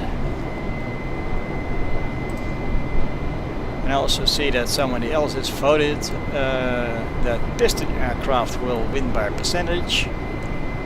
That is probably somebody that has seen my earlier video. But as I am flying with live weather, conditions can change and a lot can change.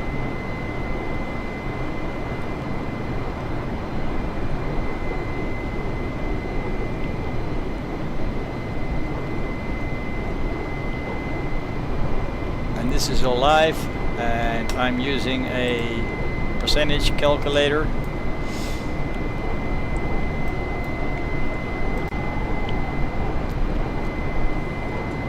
Let me show you that real quick.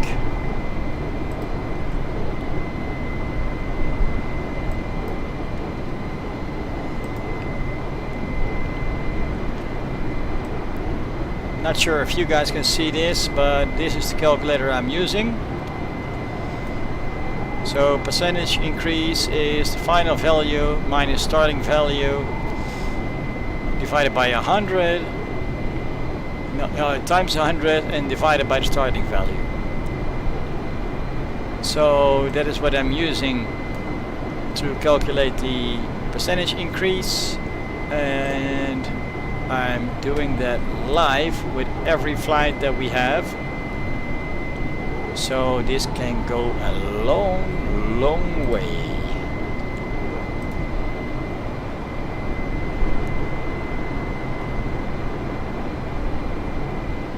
Actually very long way, because we're already past 41,000 feet. And the aircraft does not show any signs of wanting to stop climbing.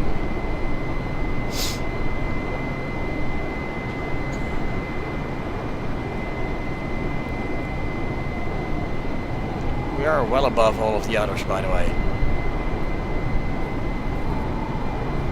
The guys to our left here are at 22,000 feet.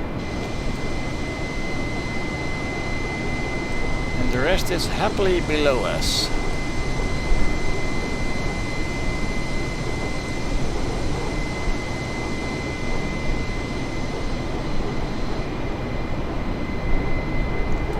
Not sure if it's visible on your screens, but slowly but surely we can actually see the curvature of the Earth. So we're finally reaching altitudes that we can really see what is going on with the curvature. And I promise you the next 4 flights they will even go higher. So it's only going to be more beautiful.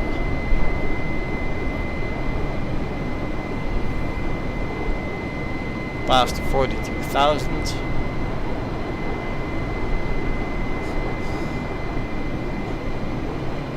But it seems that we are slowly but surely leveling off a bit. This indicator was pointing way up earlier. So I'm curious, do I get the same results as in the earlier video? You know, the one that I recommended not to watch because it is such poor quality and does not represent what I want to show? Or is it something else?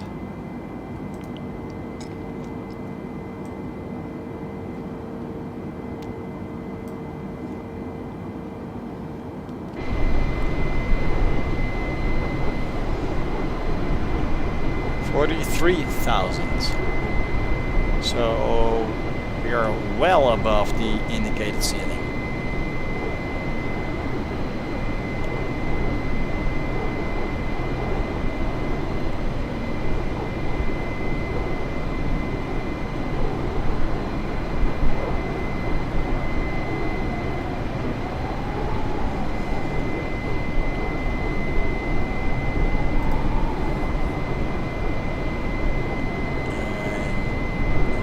Rama Raisin says play TRS, UK and Indonesian language.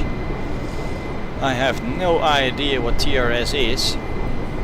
And the only Indonesian that I know is makan makan.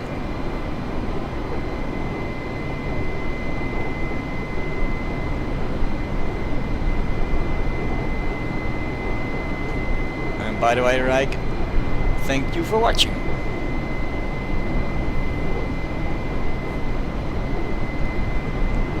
Very slowly approaching 44,000.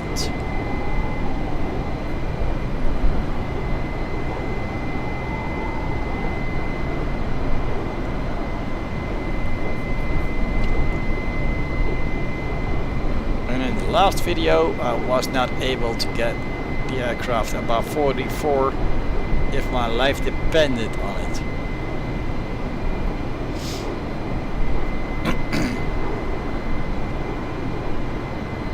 Doesn't seem we're going to break it by a lot here either.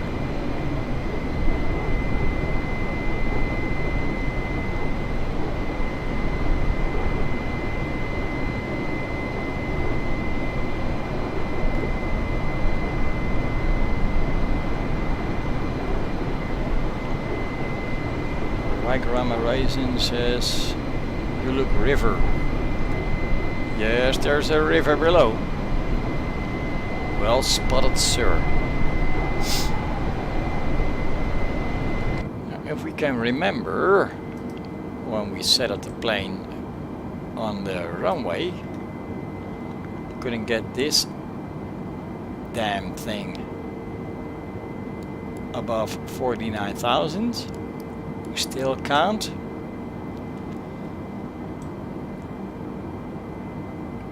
So let's see. 44,400 counting.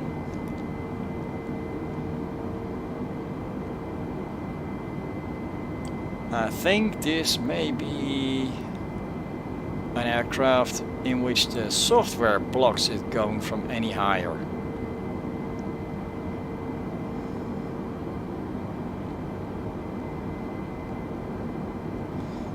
Let's see what it'll do. 44,700 currently.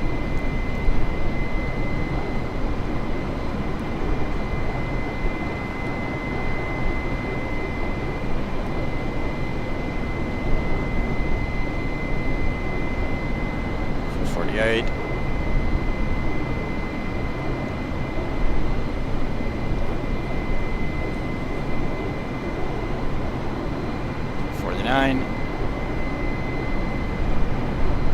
Approaching 450.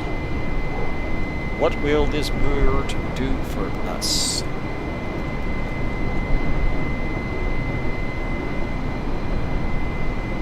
Rama Horizon says, I guessed very hurt. Why are you hurt?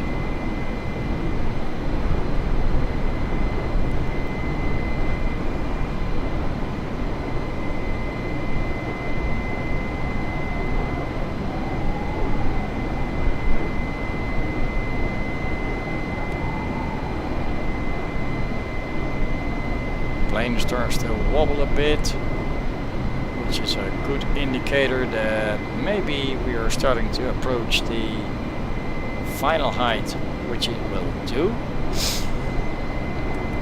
And if we look from the side, it is leaning backwards, so it is really trying to gain more altitude, but it barely seems able.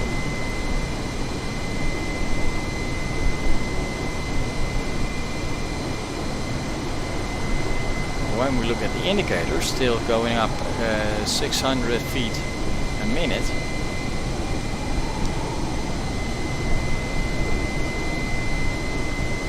This plane right here is the Airbus A320 Neo indeed. But this is the altitude challenge between 8 different aircraft. The Cessna 172, the DA62, Baron G58, A320 Neo. And next up is the Cessna Citation Longitude, then the FA-18, the D77 Pelican and then the Darkstar, and we are going to check which one will go the highest by percentage. So we're taking the factory ceiling, which is indicated of course in the selector of the simulator, and we're testing out how high it will go, and apparently we have now stopped with the Airbus at 45,700. Let's give that a minute so I can finish my sentence. And for each aircraft that we are testing here, we are checking out by percentage how much higher than their altitude they will go, and that is the challenge here today.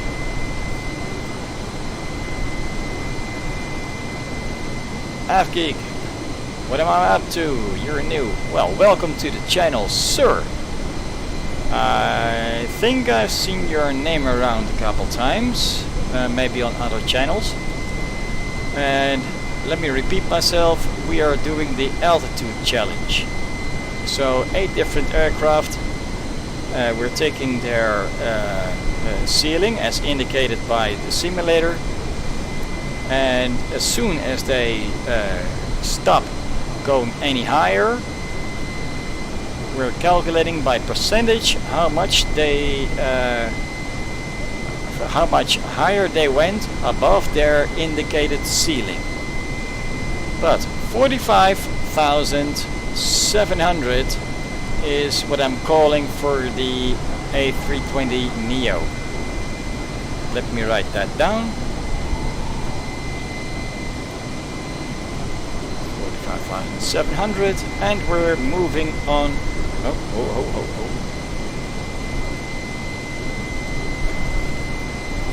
And put it in the correct spell.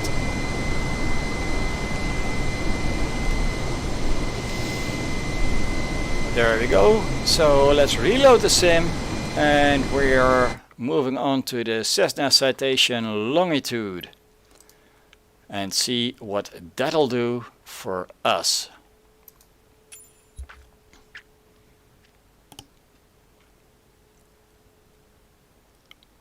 Avgeek says, okay, new subscriber, if you can tell me what our future plan. Well, the future plans are obviously I'm going to continue with my regular Sunday episodes, and it is not Sunday today. This is just an extra thing that I wanted to do. On Sundays, for the next foreseeable future, we are flying a Cessna 172 around the entire world. And because we're doing that, and I wanted to do something else in between, I came up with this crazy plan. Also have some other videos like flying the length of the Amazon River in an Icon A5 of all things.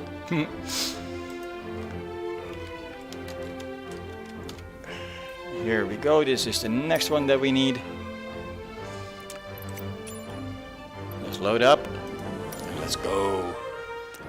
And when the tour around the entire world is completed, then we are moving on, obviously.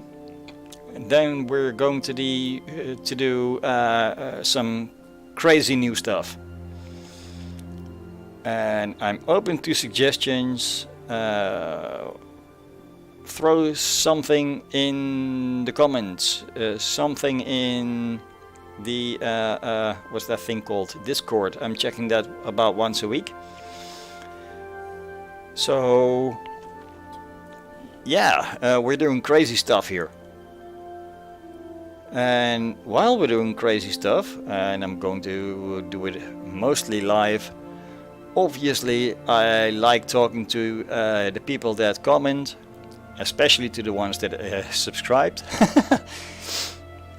But I can't really get over the fact that I think I know your name, AvGeek. So I know that when I go to YouTube right now and check out your channel, that my simulator is going to crash. So I'll do that after this and resub to you as well. Anyway, what's that beeping?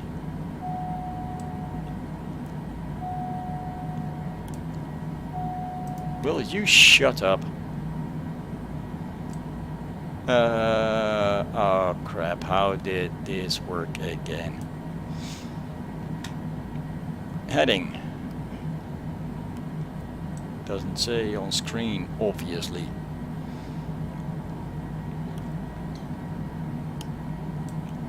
Heading, just like all the other ones to keep things fair, is going to be 180. Not sure if you guys can see it. I can barely read it on my massive screen.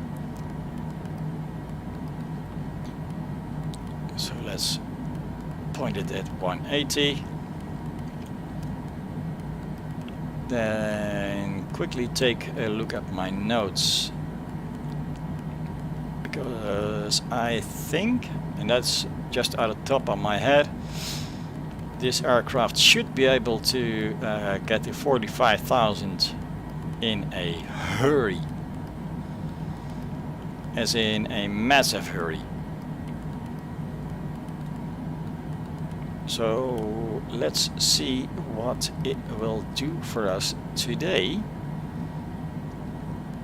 Okay, that's 180. Pick up the notes. Last time that I flew this aircraft, and that is in the previous video, this poor thing, in the current conditions of that video, it was not able to go a foot over 43,000, and the ceiling is 45,000. So let's see what it'll do for us today. Otherwise, yeah, it automatically loses, of course. So let's aim 10,000 feet above its ceiling.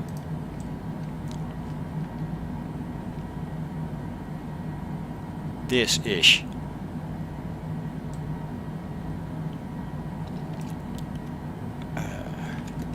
Parking brake is off.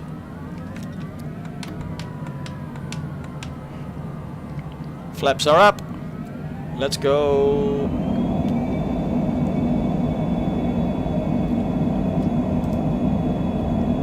AvGeek says, is it possible you have seen my videos or something? AvGeek, that is very possible. Look at my frame rate right now. Alright, let's get into the air.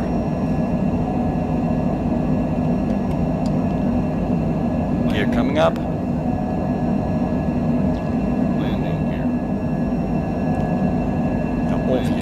Obviously. Landing here. Flaps coming up.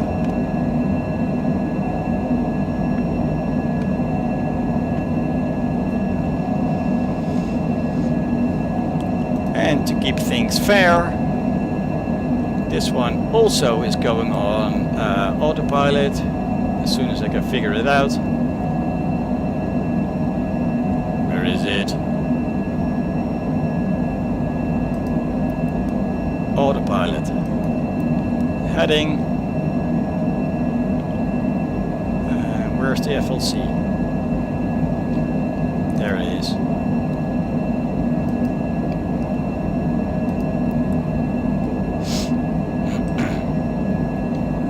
So, up until now, from the Cessna 172, the DA62, the Baron G58, the A320 Neo, and now the Cessna Citation Longitude, they are all flying the exact same path. They are all flying the exact same thing, like trying to gain as much altitude as possible and not trying to destroy me or the simulator. That thing is loud if you are sitting here. We're already well above 100 and no, not 100. We're above 12,000 feet. 13. That thing is howling it. But that's a good thing, because 45,000 is a long way away.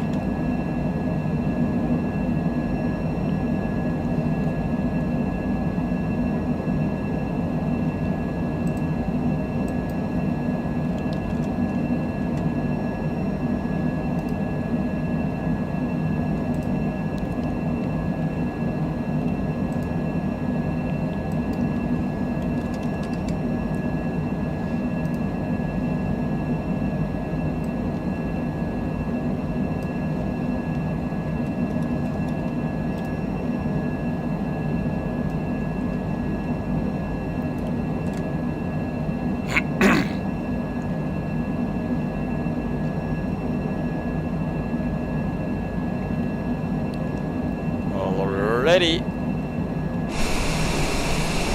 going over 20,000. That's what I told you guys in the first place. These things go faster, faster, faster. About every time I step up to another aircraft, they climb really fast. To get any Cessna 172 above 14,000 feet takes you over 15 minutes, and this is what, like almost double that in 2 minutes.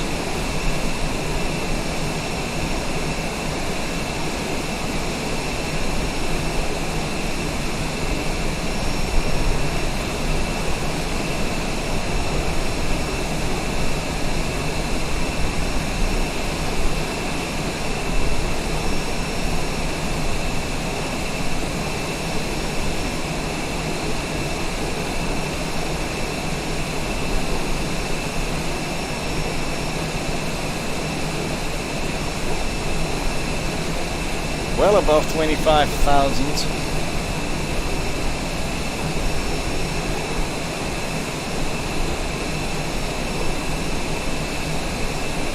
Look at that vertical speed indicator here on the right of the screen. 4,100 feet a minute of altitude that we gain.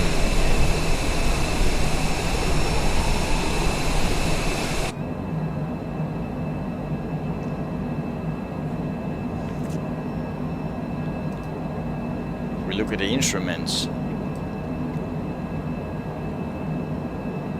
That is going quick, like properly quick.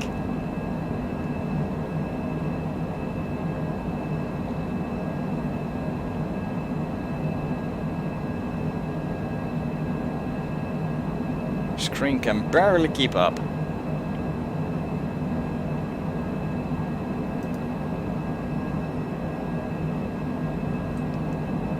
So let's not overload our graphics card, because I'm sure that the wires inside of my graphics card are already emitting light.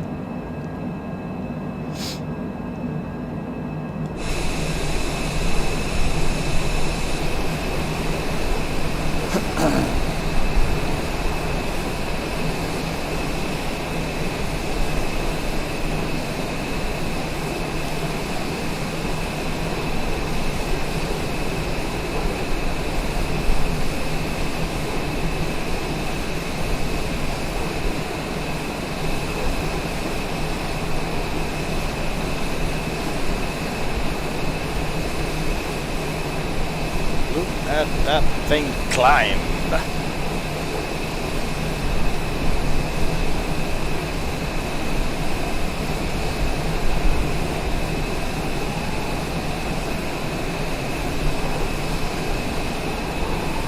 Fairly little turbulence, as expected, because it's all the same, exact same area.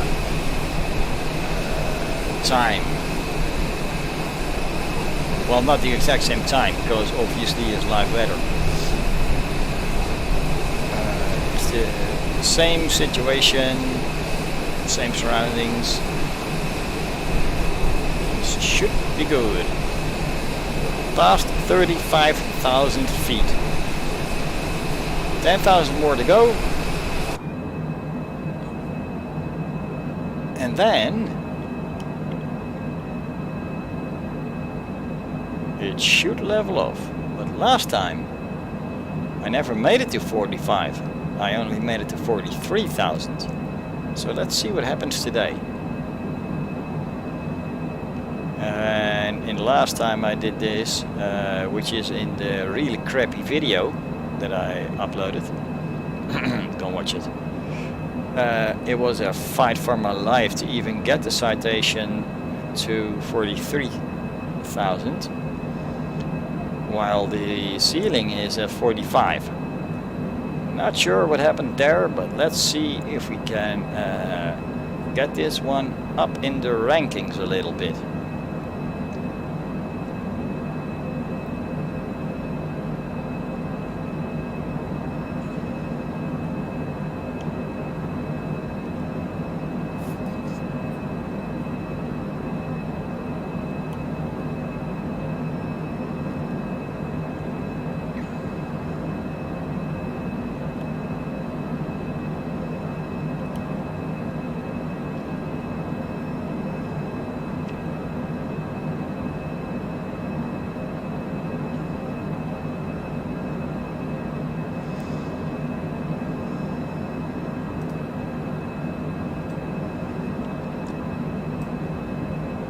We're getting there in a hurry.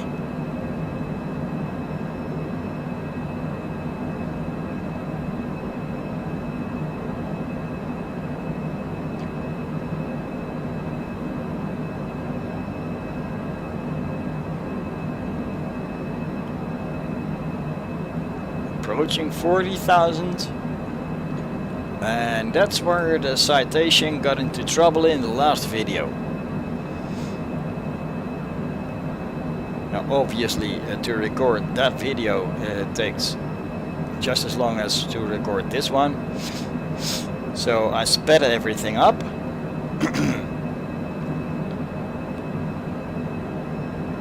But you can trust me, after 40,000 the citation got into real trouble there. But currently it seems to behave properly.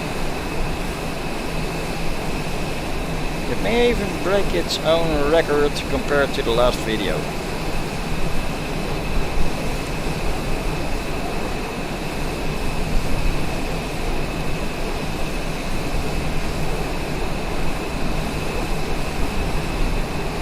Vertical speed is not as high as it was before. It's even lowering a little bit.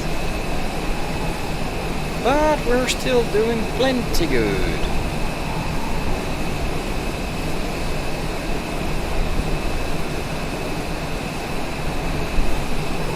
Past 42,000, moving on, 43, and currently 43 with ease. I'm guessing, yeah, that's a new record right there.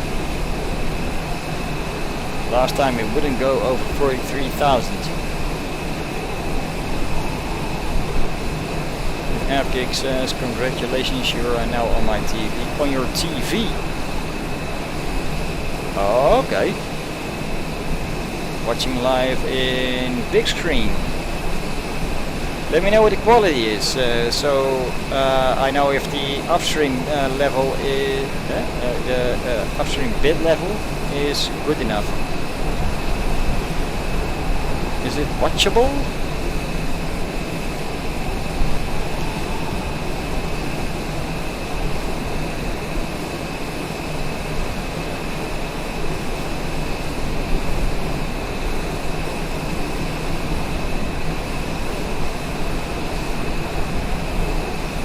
and the citation longitude has well redeemed itself. It is now screaming across its own ceiling.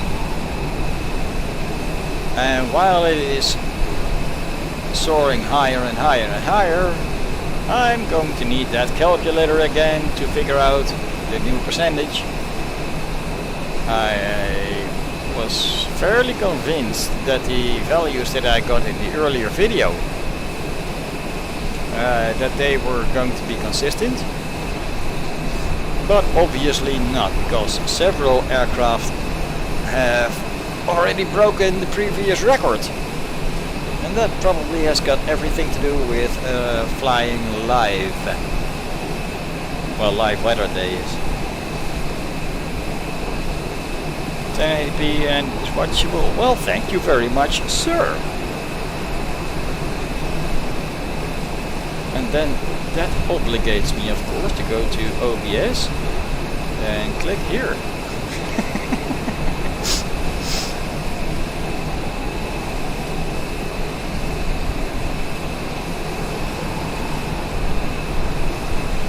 Or maybe not that one, but then this one. Yeah, that one.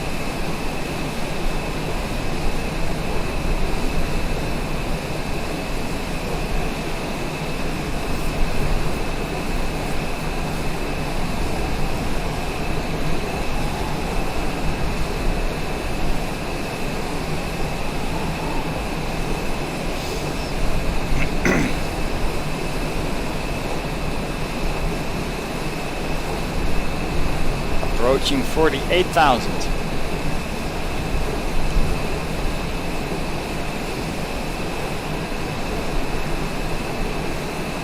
That's already 5,000 above what I got the citation to go in previous video.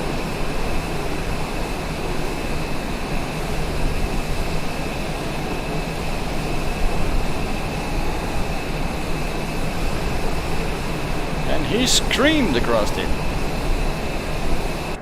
Wait, what did I put the altimeter to? The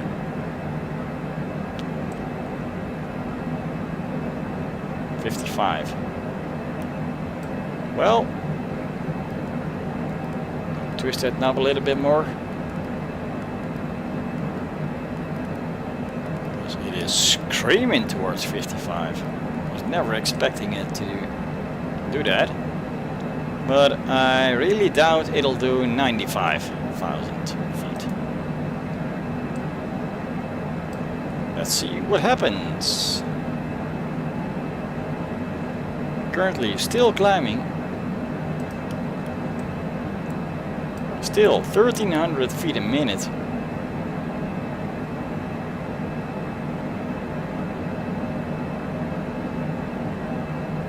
At a good pace.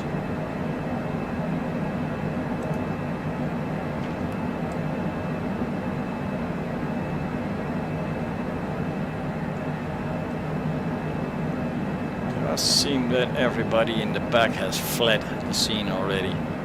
Co-pilot is gone already. But okay. No worries there.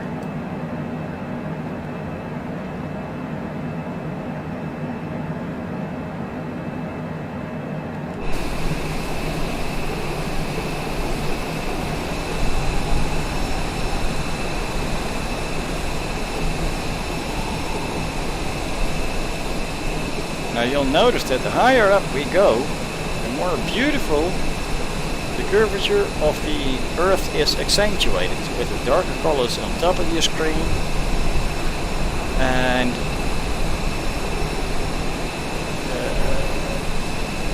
the Earth itself below and radiating a little bit. And you can even see the atmosphere. Overspeed. Overspeed? What the heck? Overspeed. Alright, let's tone it down a little bit. Overspeed. Overspeed. Overspeed. Oh, shut up. Overspeed. Overspeed. Overspeed. How can I be overspeeding? Overspeed. How, Overspeed. will you? Overspeed. You!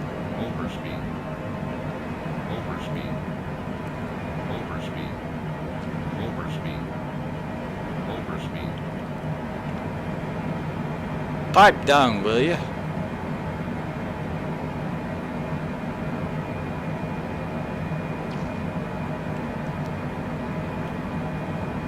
Well, I guess that if we can't open the throttles properly, we're about done climbing here.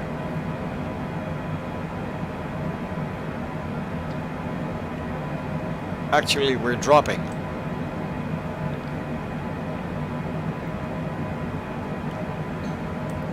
Minus 100, so 51,500 it is for the citation. Make that note. And then we're obviously, because this one is now dropping, and that is one of the rules, dropping, crashing or stalling, and you're out of the game. Next plane. We are now going towards the A-18. Aye. That's a difficult one to control if you're, well, used to piston aircraft.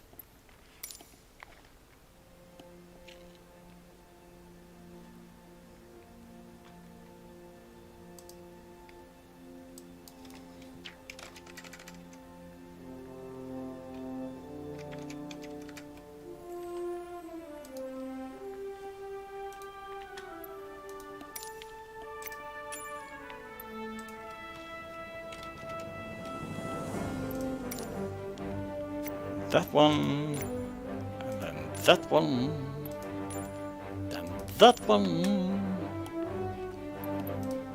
Load her up, boss.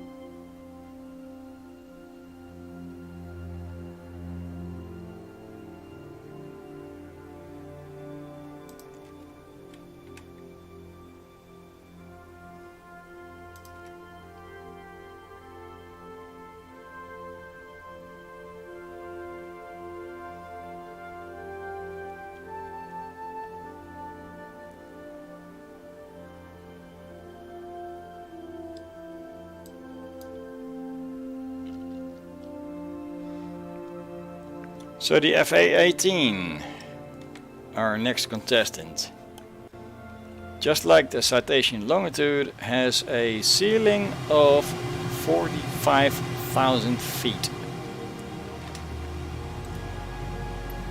But I got this sinking feeling this one might give us a little bit more altitude. What do you guys think? Now, before we go, I have no idea how to work this fucking thing except for the throttle and the parking brake. So it'll be mostly hand flying.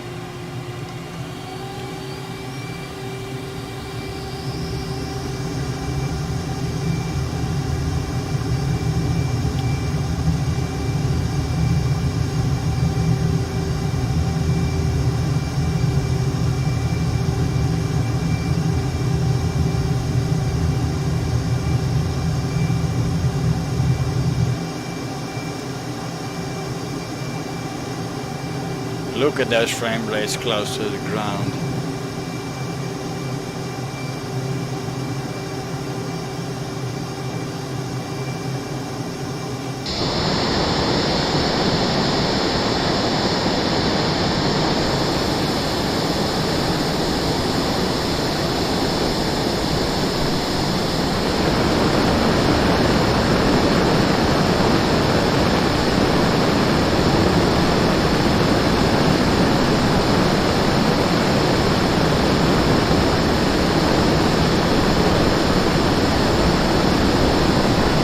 Well, we're holding alright. Got the afterburner on.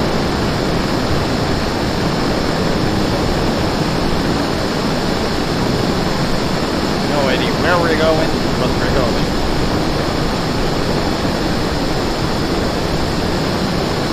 Still needs to go overland, so let's try and get him to go south a little bit.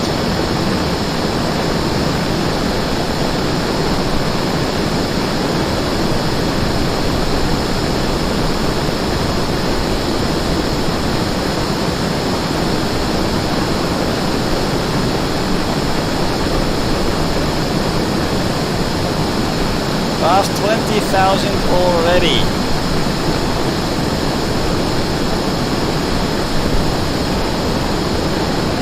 Oh shit. This thing is sensitive.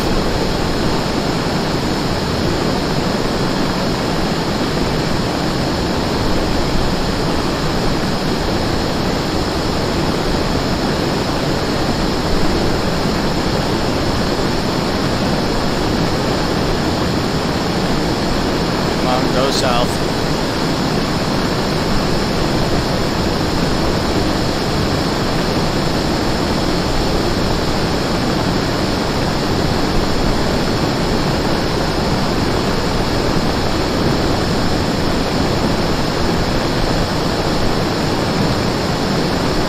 That's more like it.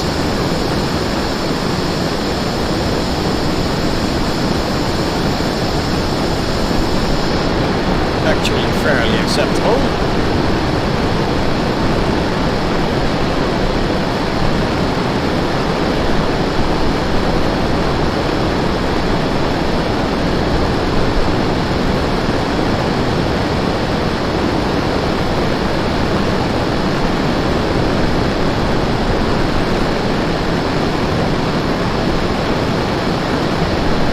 This thing wants to climb all that.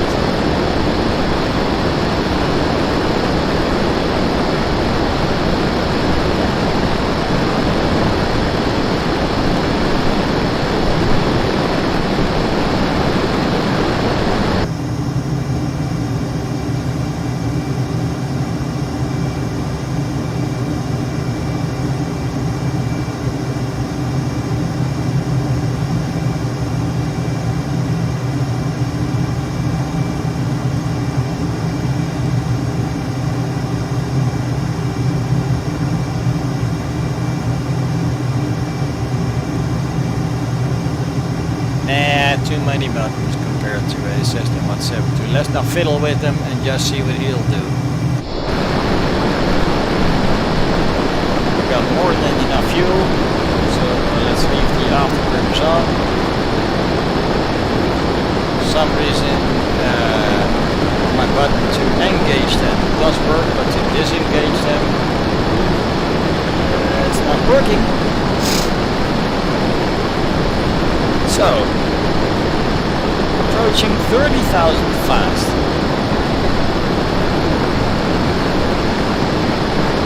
Let's start climbing a little bit faster.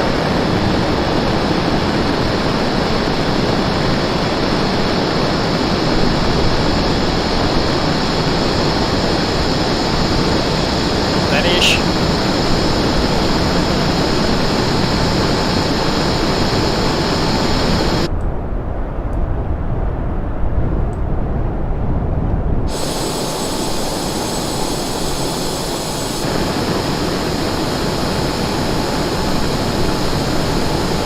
That for a climbing angle.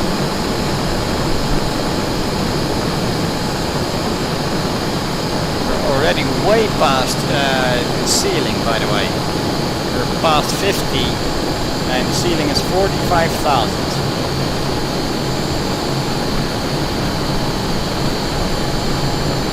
Aircraft seems to be leveling off a little bit. What are we going to end at?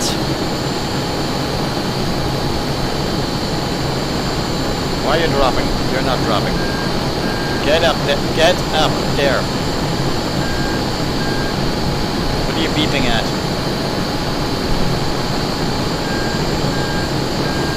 Help me out here, guys. What was that? 53,000?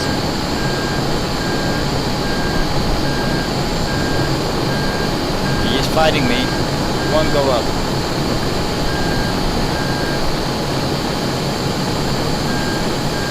Your way, full throttle.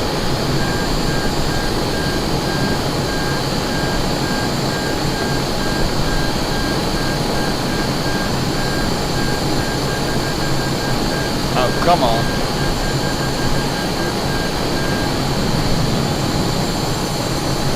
Ah, come on.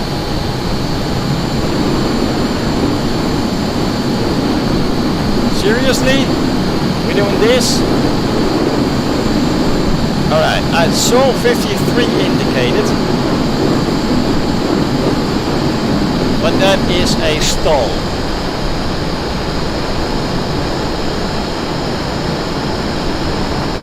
That is definitely a stall. So 53,000. Let me take a note of that. And we're going on to the next aircraft. Things are getting interesting in a hurry here, because next up is the D77 Pelican.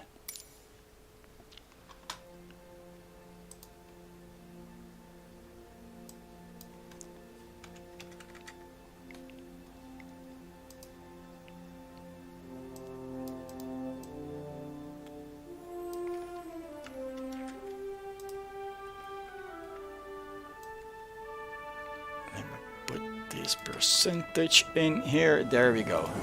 Alright. Select aircraft. The Pelican. Hilde. Runway number 05. Let's fly.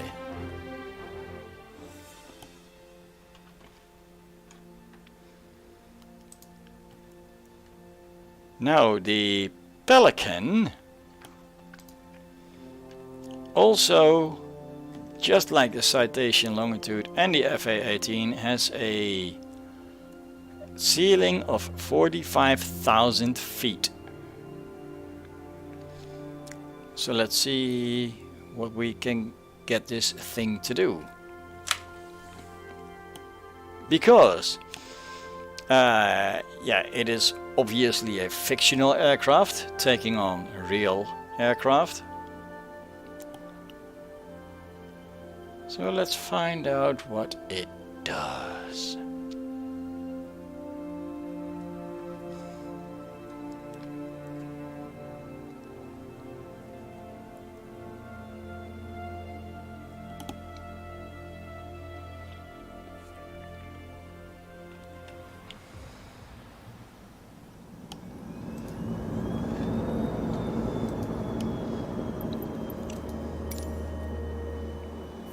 Alright,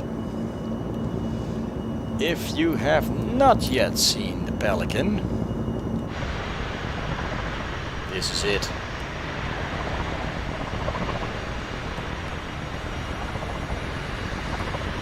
Sounds like a chopper, behaves like a chopper, doesn't look like a chopper, and it misses a couple blades to be a chopper.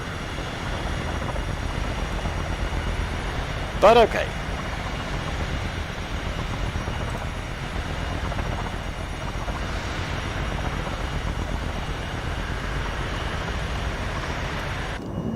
Let's get in here.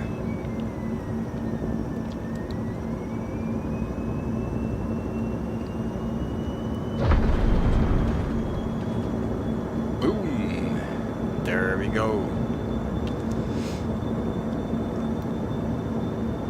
As you can see, it is VTOL, vertical takeoff and landing. And you have to switch from hover to flight mode here. And then suddenly it bursts into life and goes forward in a hurry.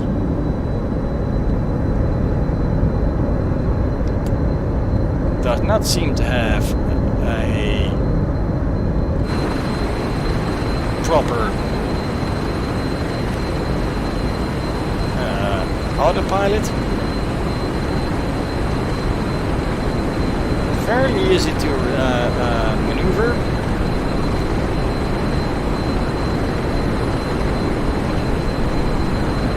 And already broke 10,000 feet. So 25% there. And as you can see, it's got 4 engines, of which we know that they're fairly active.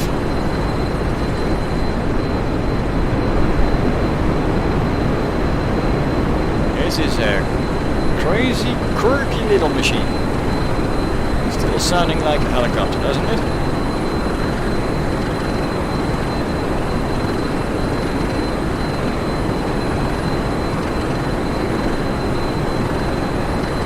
Where are you going?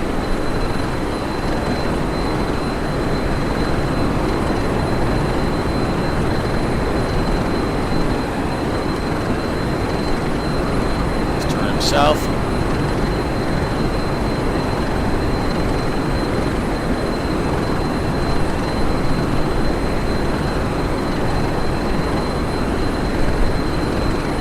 Already approaching 26,000.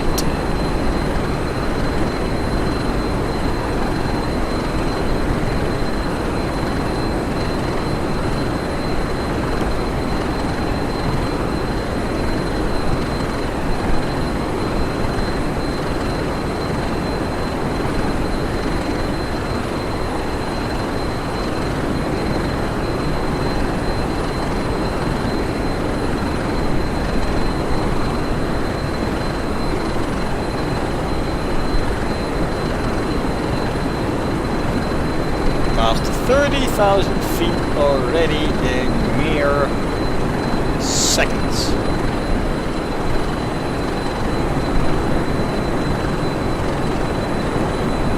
But she's a handful to control when you don't have autopilot.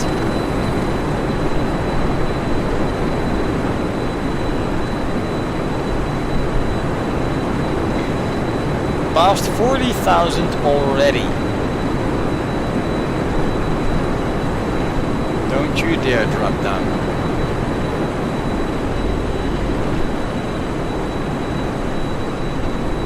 I said no. Behave.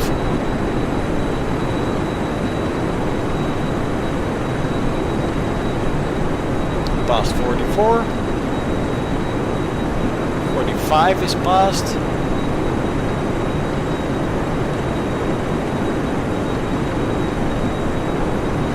Six, 47.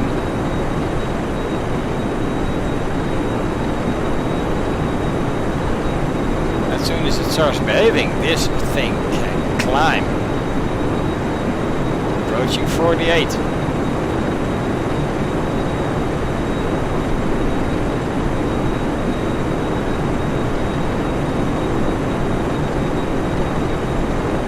Currently I've got the throttle joystick, the throttle full open, joystick all the way back to prevent falling down. 48, 400, and we're gone. 48, 400.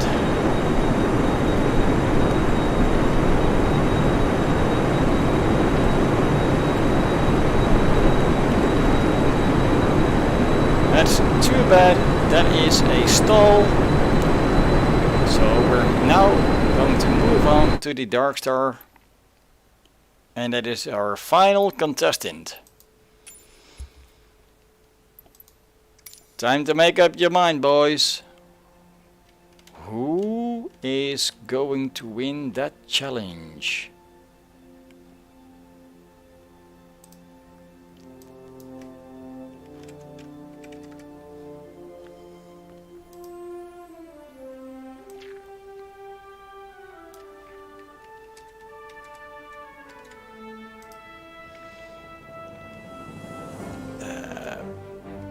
Pelican percentage now being filled in. Here we go. Okay. Darl? No, dark. That one.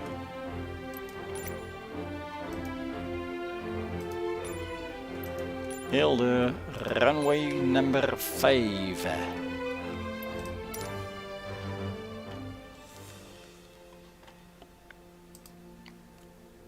Here we go, folks, final episode.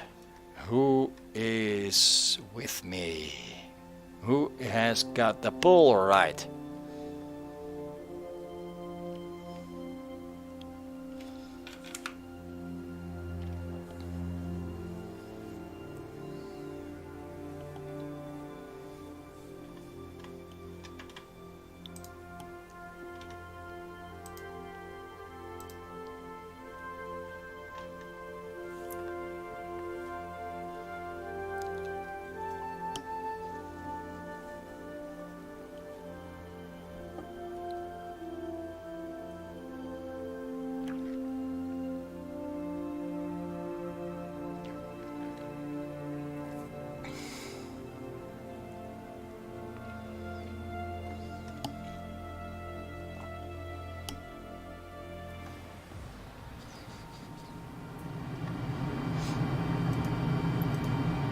Alright, so this is a very interesting aircraft to fly.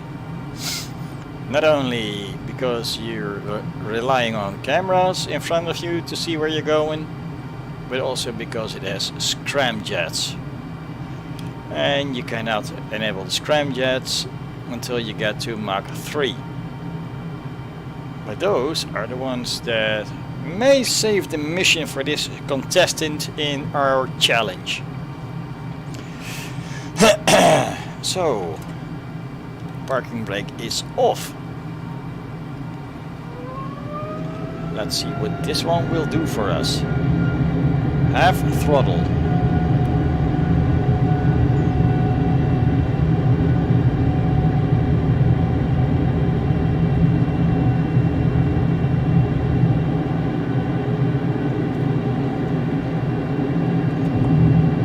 And airborne.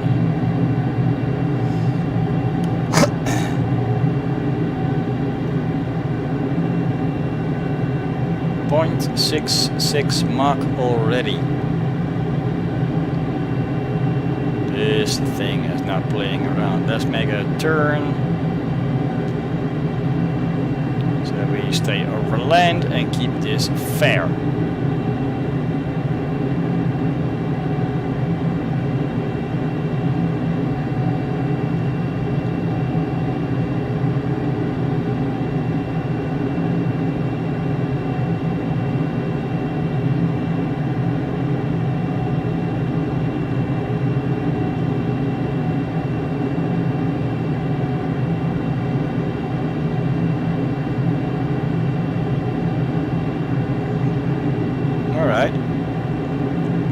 When we point the aircraft this way, we should be over land for a good while.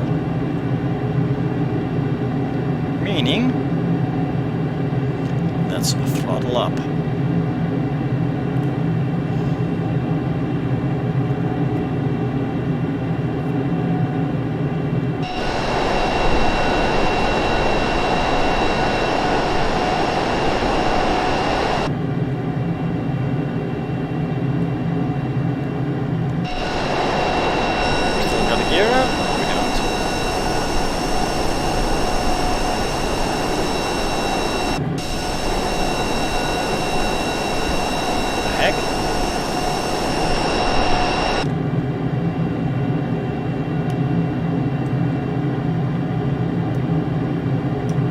Is up.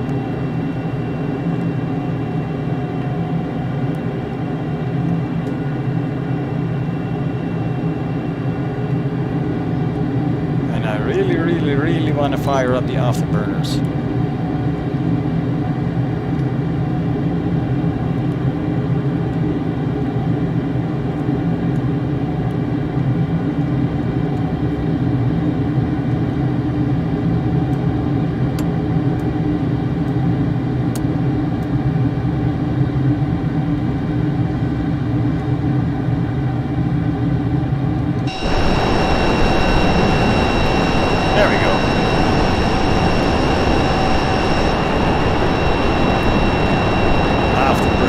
Properly lit.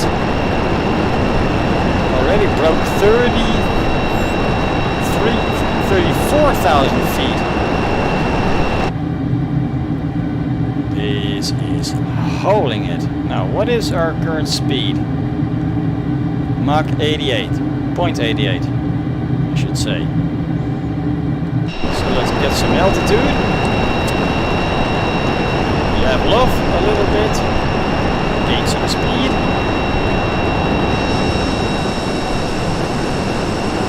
And then it is bye-bye.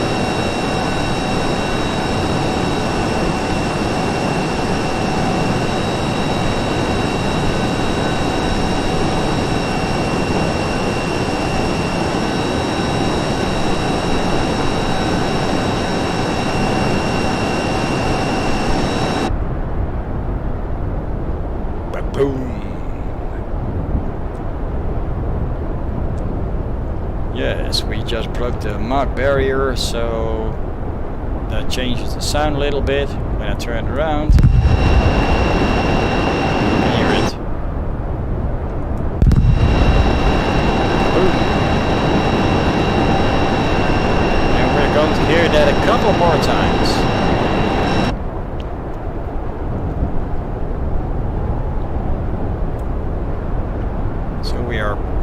carefully picking up speed now.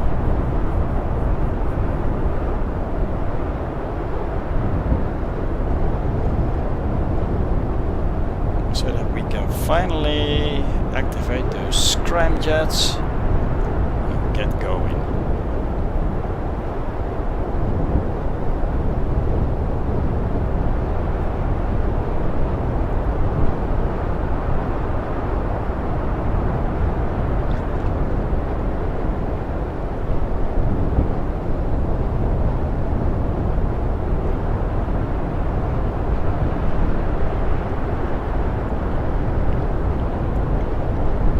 Approaching Mark 2.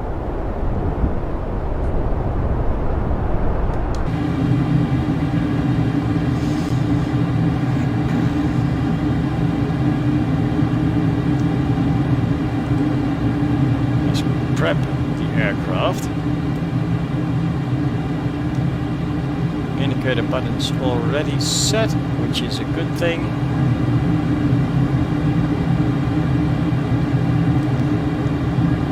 We are now above Mach 3.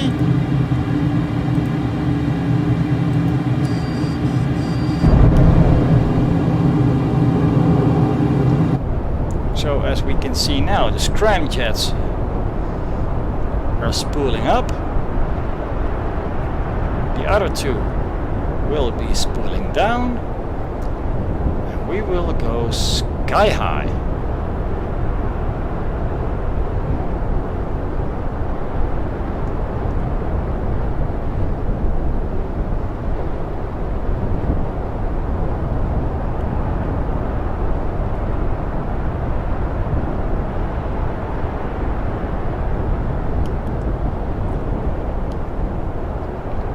That is, unless something goes horribly wrong, and it seems that it is going horribly wrong. We are losing altitude really fast, really fast, really fast. This is going bad in a hurry. Why are you not responding?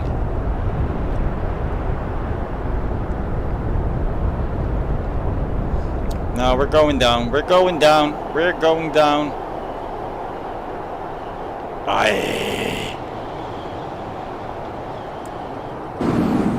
Yeah, we're restarting this one forever.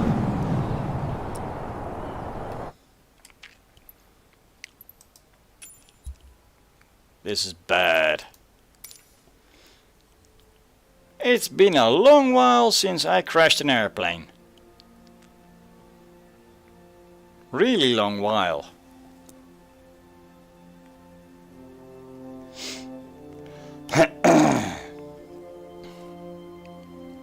Not too pleased with myself right now.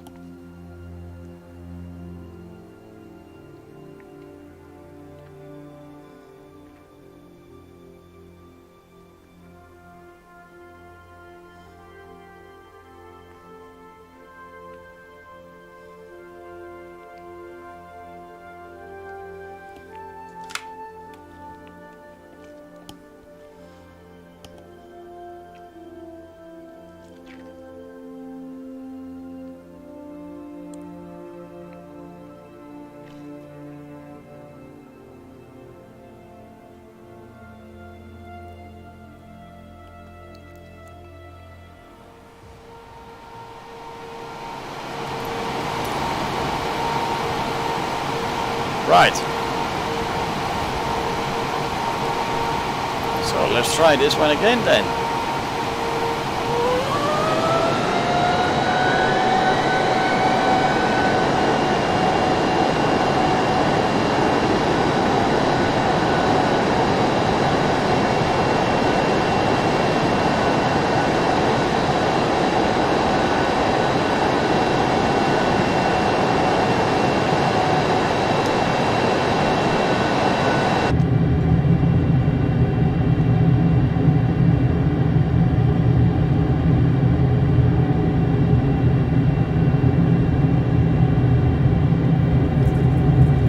What the hell is going on? My yoke is not responding.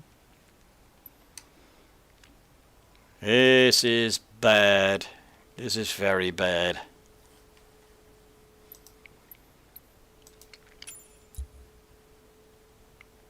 I need to figure out why the yoke is not responding, because that is probably why I crashed earlier. Can it be anything else? It can probably be something else.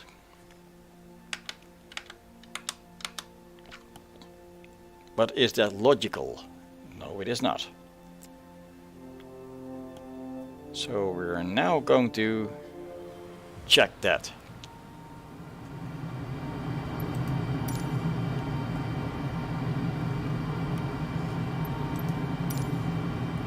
Everything is off.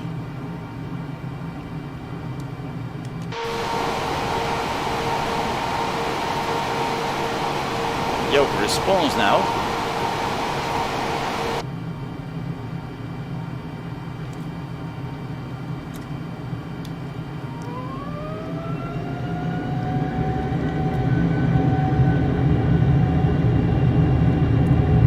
Let's take this guy's part 3.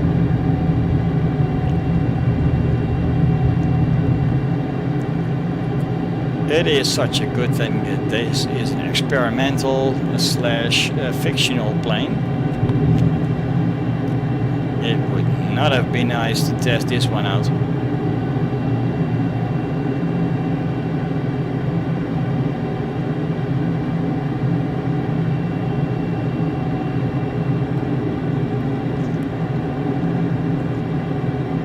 But in the meanwhile, yeah.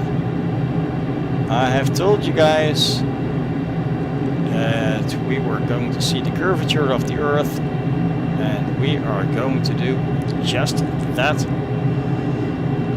And if I can help it, it is going to happen in this flight. I was also going to help it in the previous flight and in the flight before that. But when you're used to Cessnas, this one is hard to fly, I tell you. Heading 18-ish. That should keep us over land.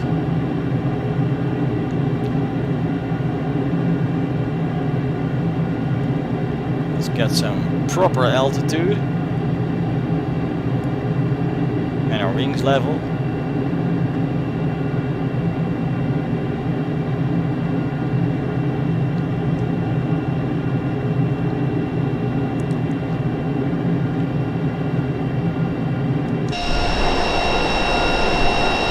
You'll notice is that engines 1 and 2 are active,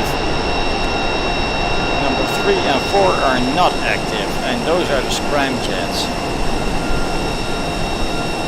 They won't function until we're at Mach 3.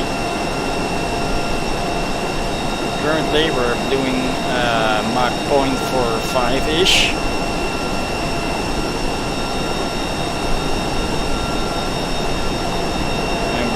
The altitude to get to Mach 3. Let's level off a little bit here.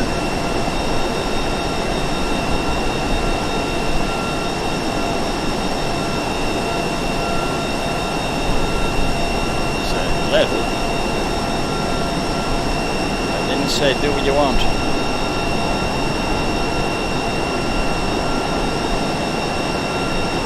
Oh, come on, not this again.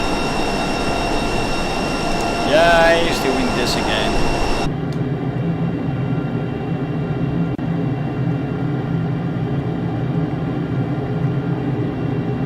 Come on. You can see I'm pulling the yoke.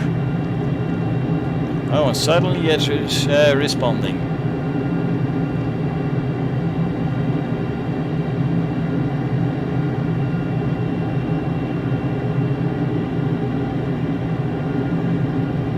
I'm telling you, there's something is up.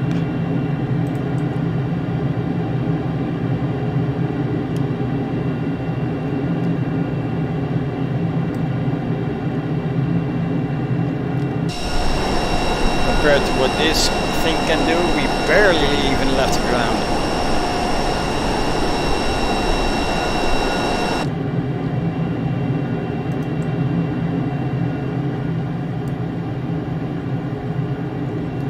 buttons already set up.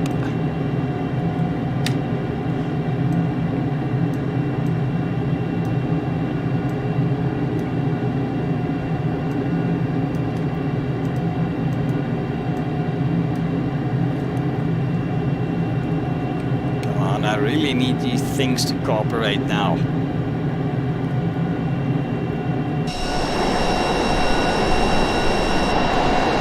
Why are these buttons so uncooperative?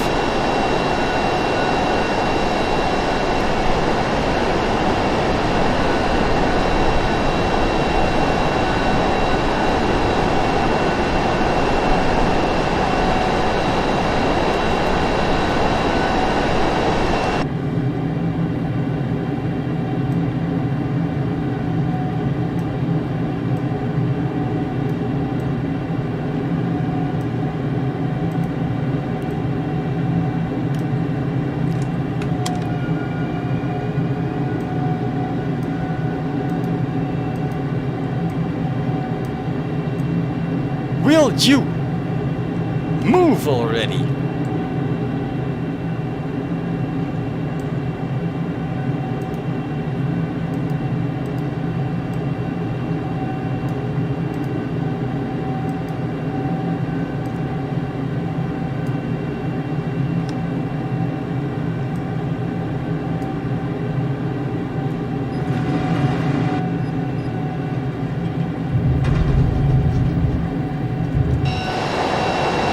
Oh, come on, this is ridiculous.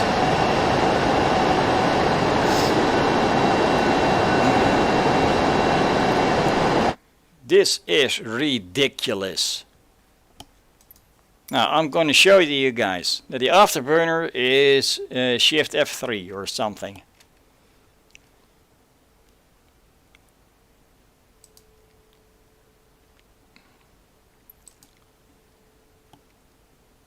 This is crazy.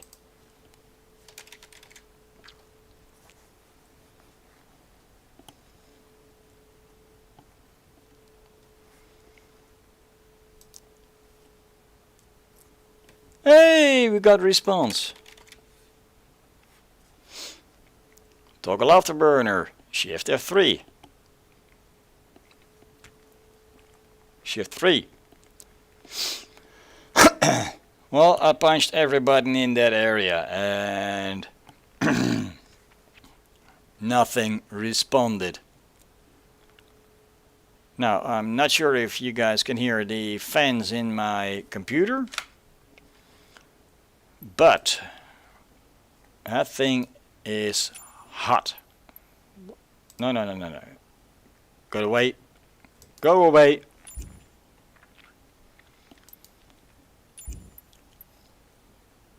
So, restart. I'm going to try this again.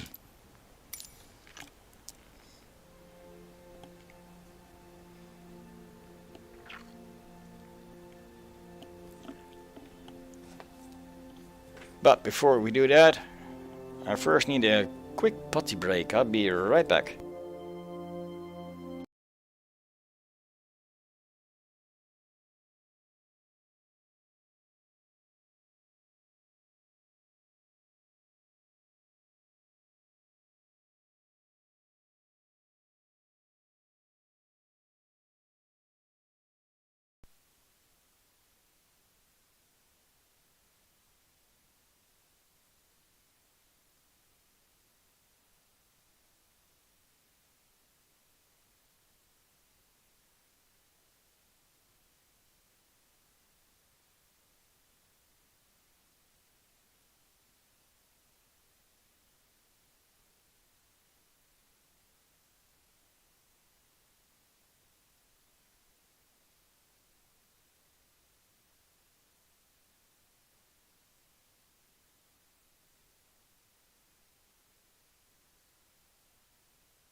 Ah crap, now that.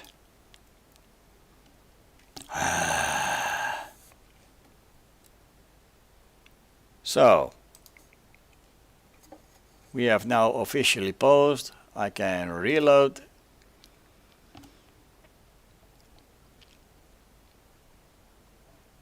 And that is not good. Well, welcome to the low-end spectrum of computers. This is roughly, well, 45 minutes of loading before we are starting again. Gives me the time to smoke up a cigarette and puff out a couple of frustrations about these crashes here. Especially the game crash while I was offline.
Okay, apparently we're back. So let's try this one more time. Or two more times, depending on how many it takes. But I'm going to give this contestant a good try. I've taken it up in skies before. And I will succeed again.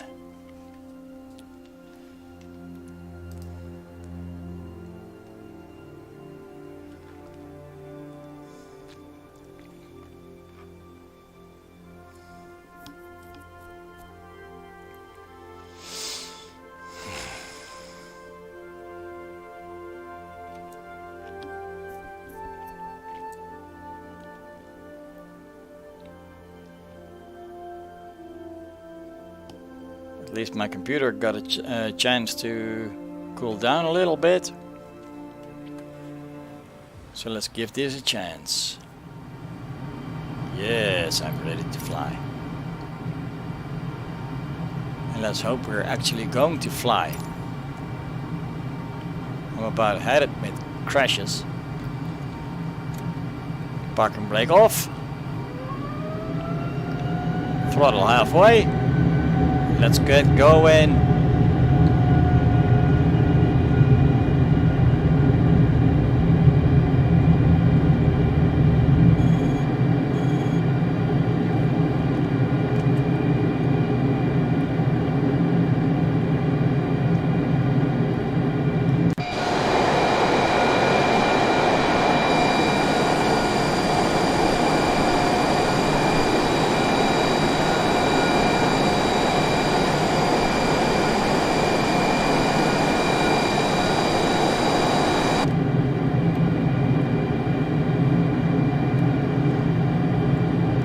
Now, just as before, let's make a turn towards the south.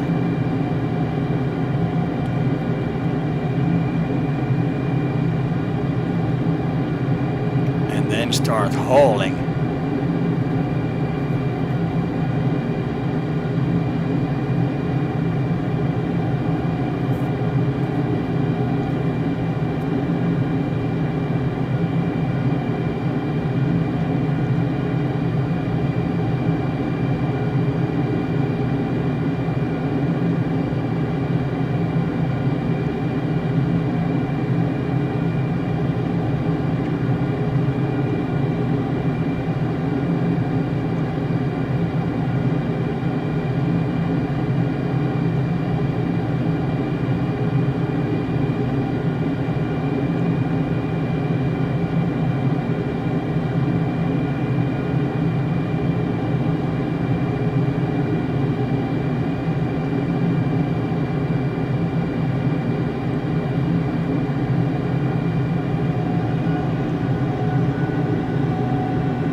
Afterburners are working, that's a good thing.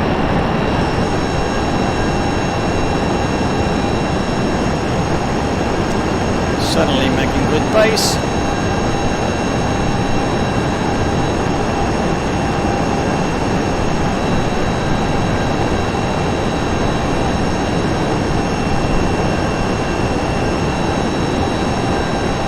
Climbing in a hurry.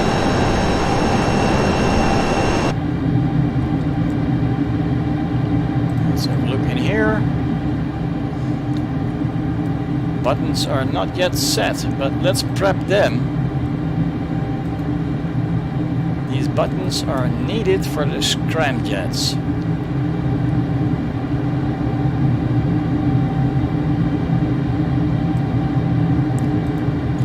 Still climbing. Let's open the cover.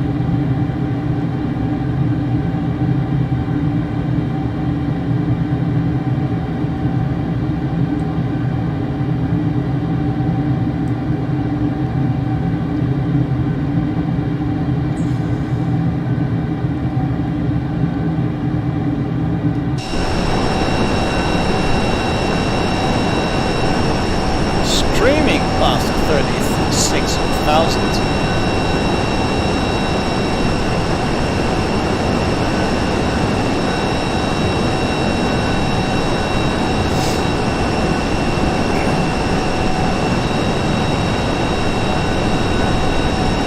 That seems that finally this thing is behaving itself.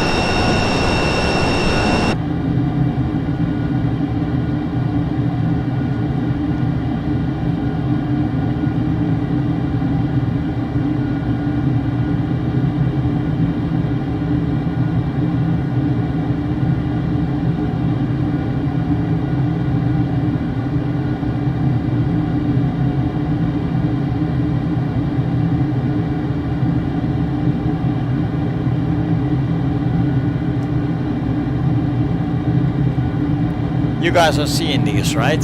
It is simply unresponsive.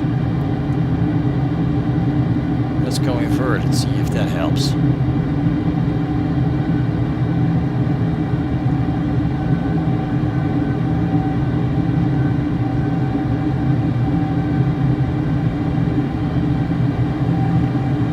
Does nothing for us. Oh, the ground is coming in close. Way too close, way too close, way too close, way too close, way too close, way too close, way too close, way too close.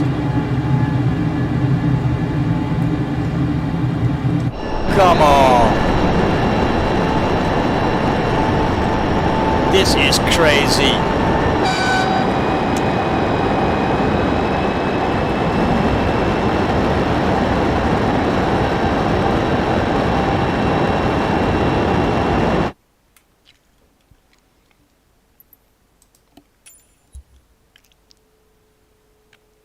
You know, guys, this is starting to piss me off.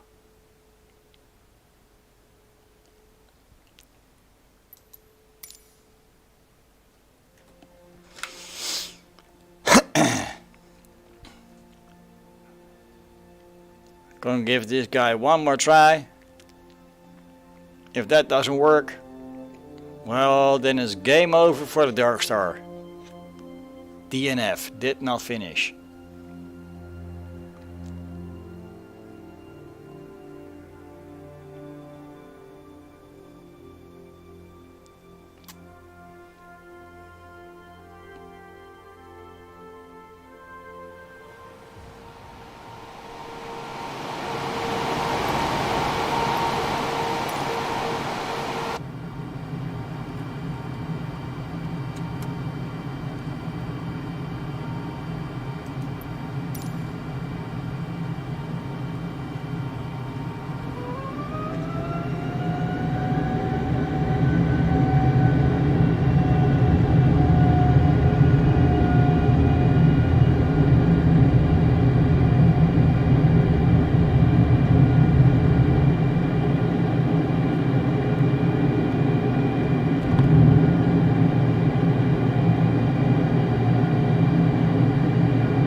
I'm gonna try this trick that I seen on another YouTube video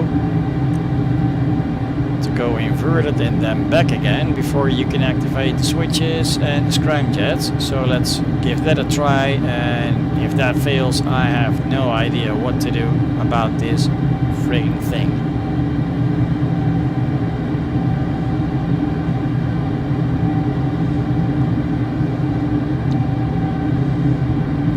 Could be just a secret.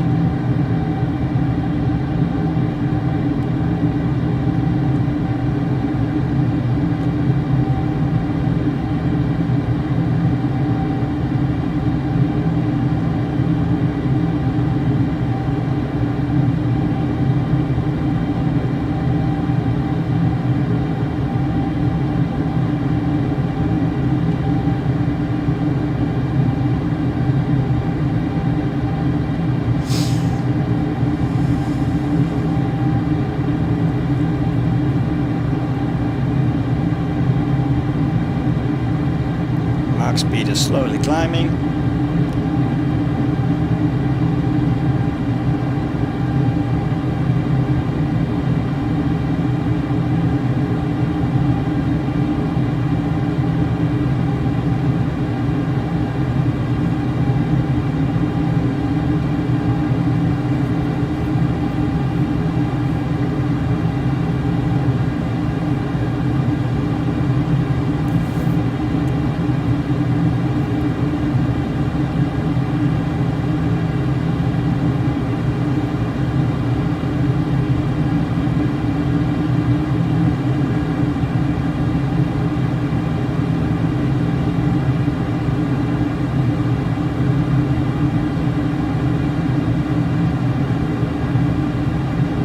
Mark 1.6.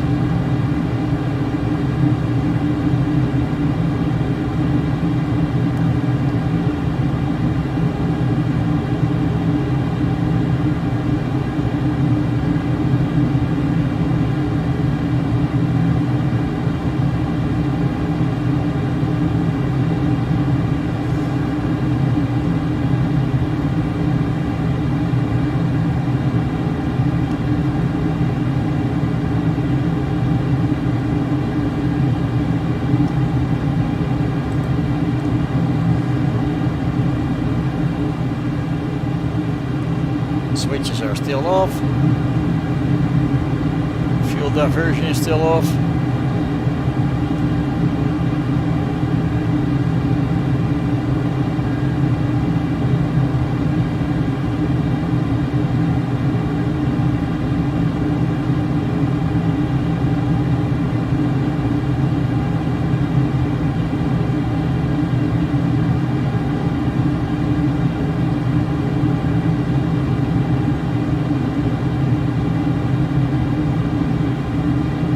Past 2.5 Mach.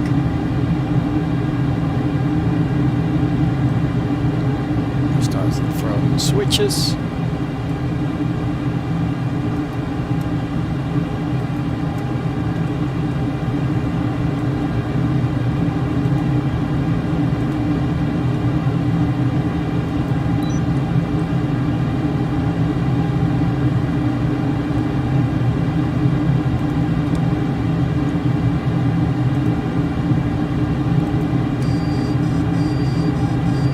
Space.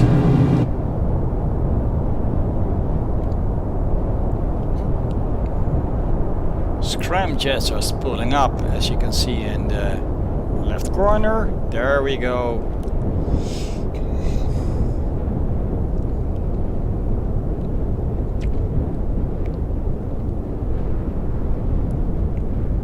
Normal engine spooling down, also normal.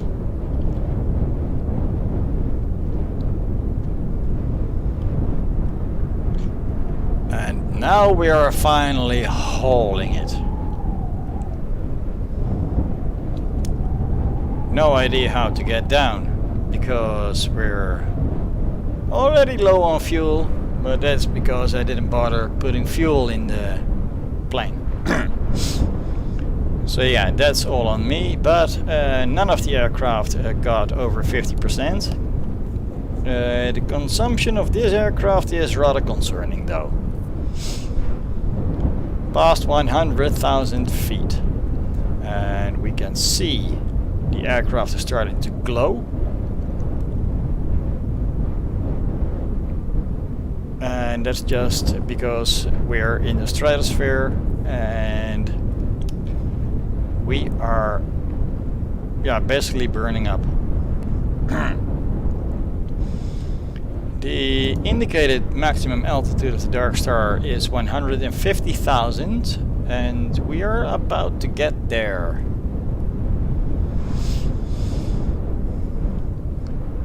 And if you've seen the previous video, she'll go a lot higher. Now remember earlier when I mentioned the curvature of the Earth? Will you look at that?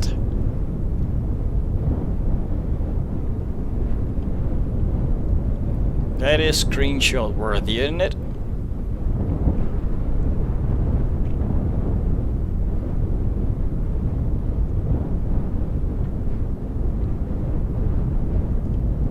$185,000 feet.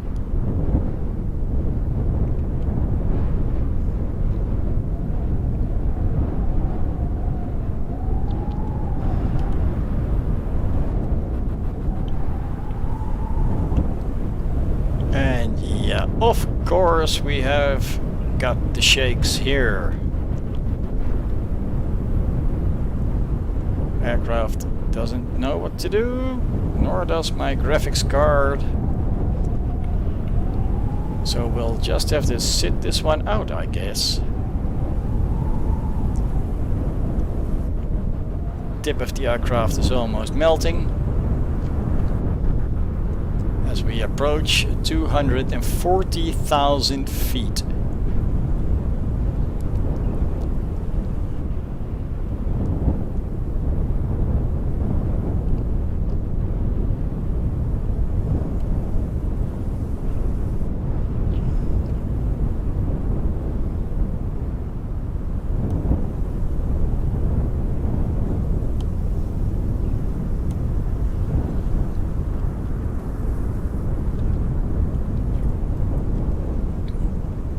Well past 270,000 feet and finished at 275,000 feet. And apparently it won't go any higher, so that is it for this one. Now then, that was the last contestant. So, as you know, this one is going by percentages, and as it is going by percentages, we are going to compare all our contestants by their indicated ceiling and by what they actually wanted to do. And Leo says hi. Hi Leo, how are you doing? So, if you guys remember, we have had our list. We started out with the Cessna 172 G1000, then the DA62, the Baron G58, the A320 Neo, then the Cessna Citation Longitude, the FA-18, the D77 Pelican. We crashed 5 Darkstars before we got it into is this the edge of space? Yeah, let's call it the edge of space. So, but which one did best?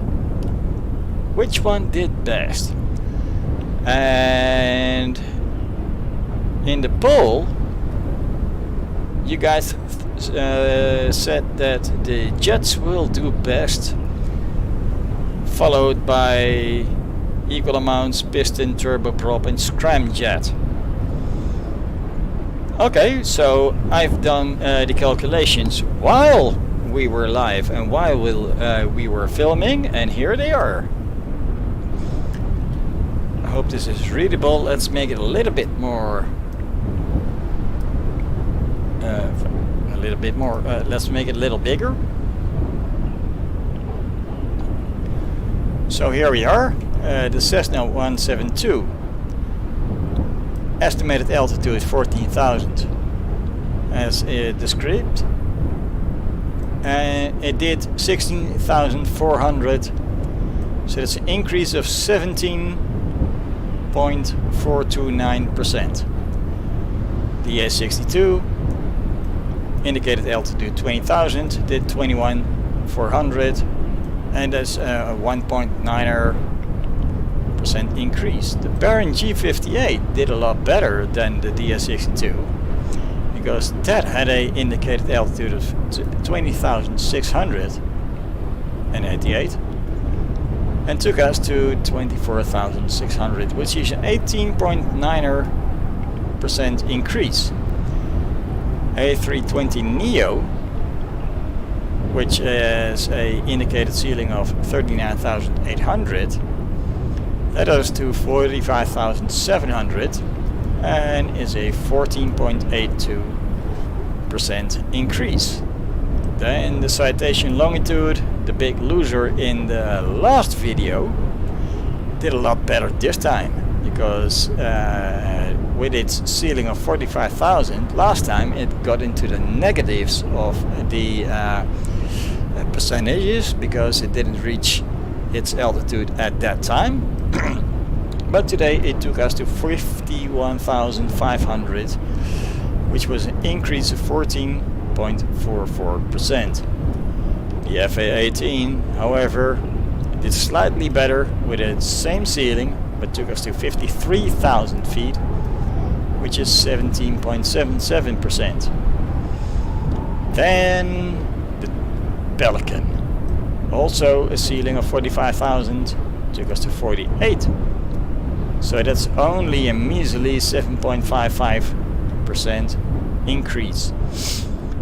The Darkstar, however, that got us into a lot of trouble taking off, has a ceiling of 150,000 feet and will take you to 275,000 feet, which is an increase of 83.33%. Now then, who is the winner of the challenge here today?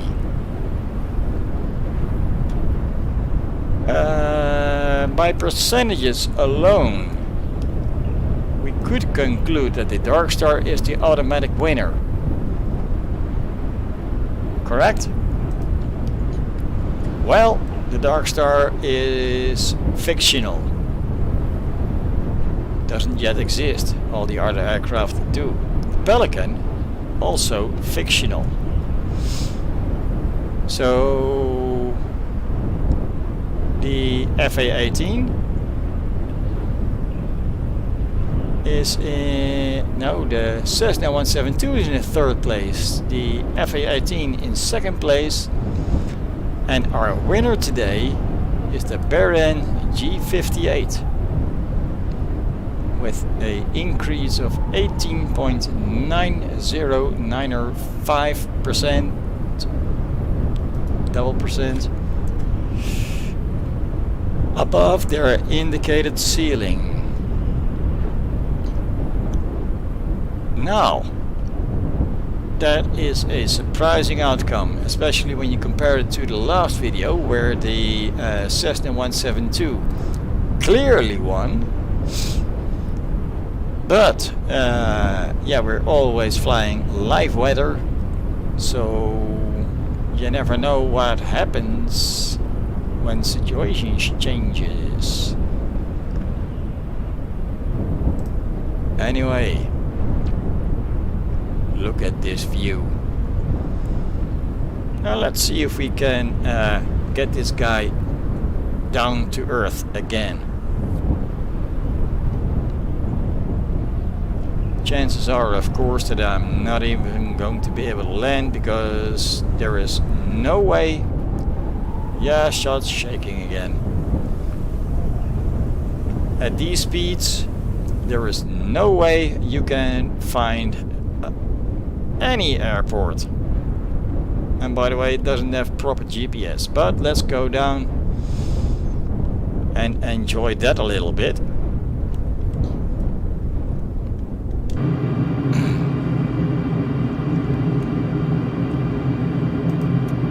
Scrams are off.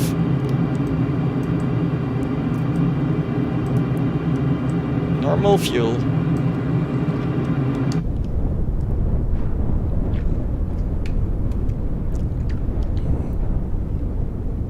Basically, here we go. The scram jets are spooling down. Normal engines spooling up.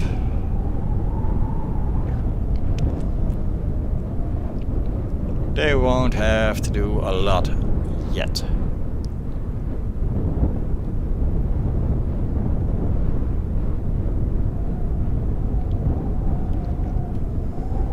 Let's just get back down to earth. Anyway, people, what do you think about the outcome of today's challenge? I expected it to be the exact same as the video that I posted earlier. And I expected it to be the exact same list of winners. But today the Baron won. What do you think of that? You think it's fair?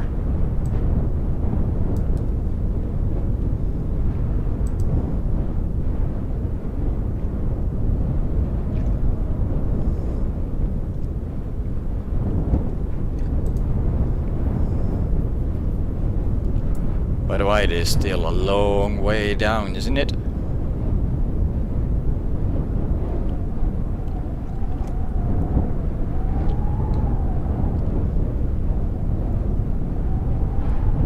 Now be aware, there's something I noticed in the last video. When we get below certain Mach speeds, we will hear a sonic boom. And that sonic boom is not just at Mach 1.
Let's call up a map, see where the heck I am.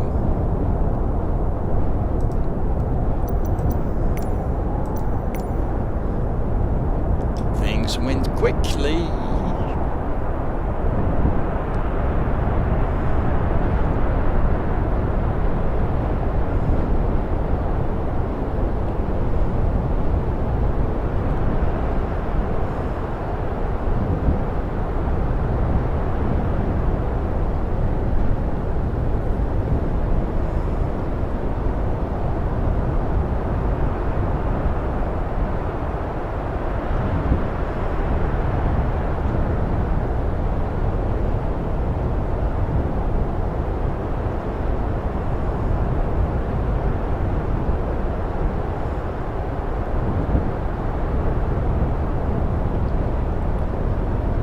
Tried to read what the airport down there was, but I had no chance.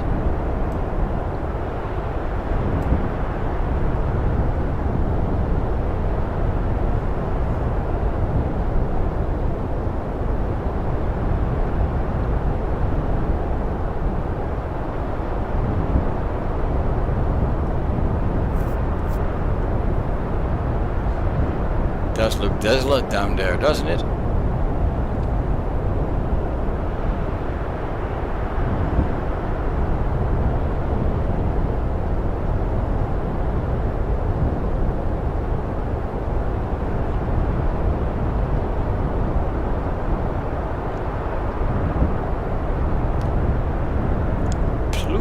clouds up there. There we have it. We broke a sound barrier.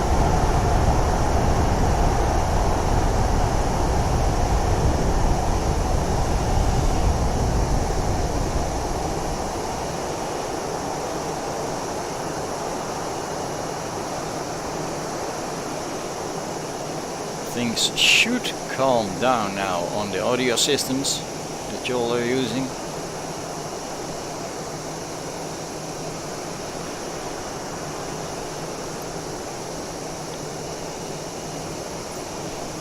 Now, where the heck are we?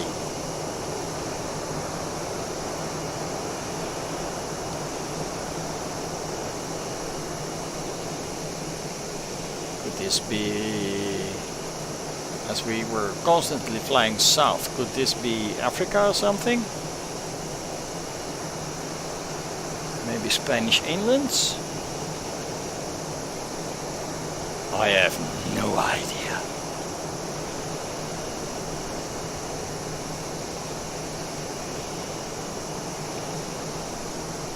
Nothing on the map when it comes to airports. Not just yet, anyway.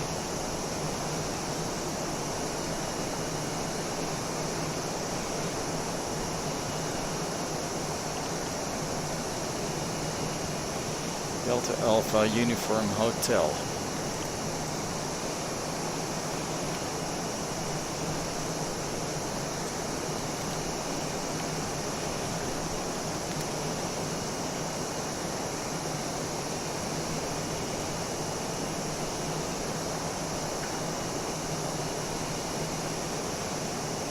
We are in Algeria in just mere minutes. This is the Sahara Desert, according to Google. Well, folks, we are going to see a lot of this Sahara tomorrow, because tomorrow, what the hell? Oh, I'm out of fuel. I'm out of fuel. Gear down. Gear down. Let's hope for some clemency.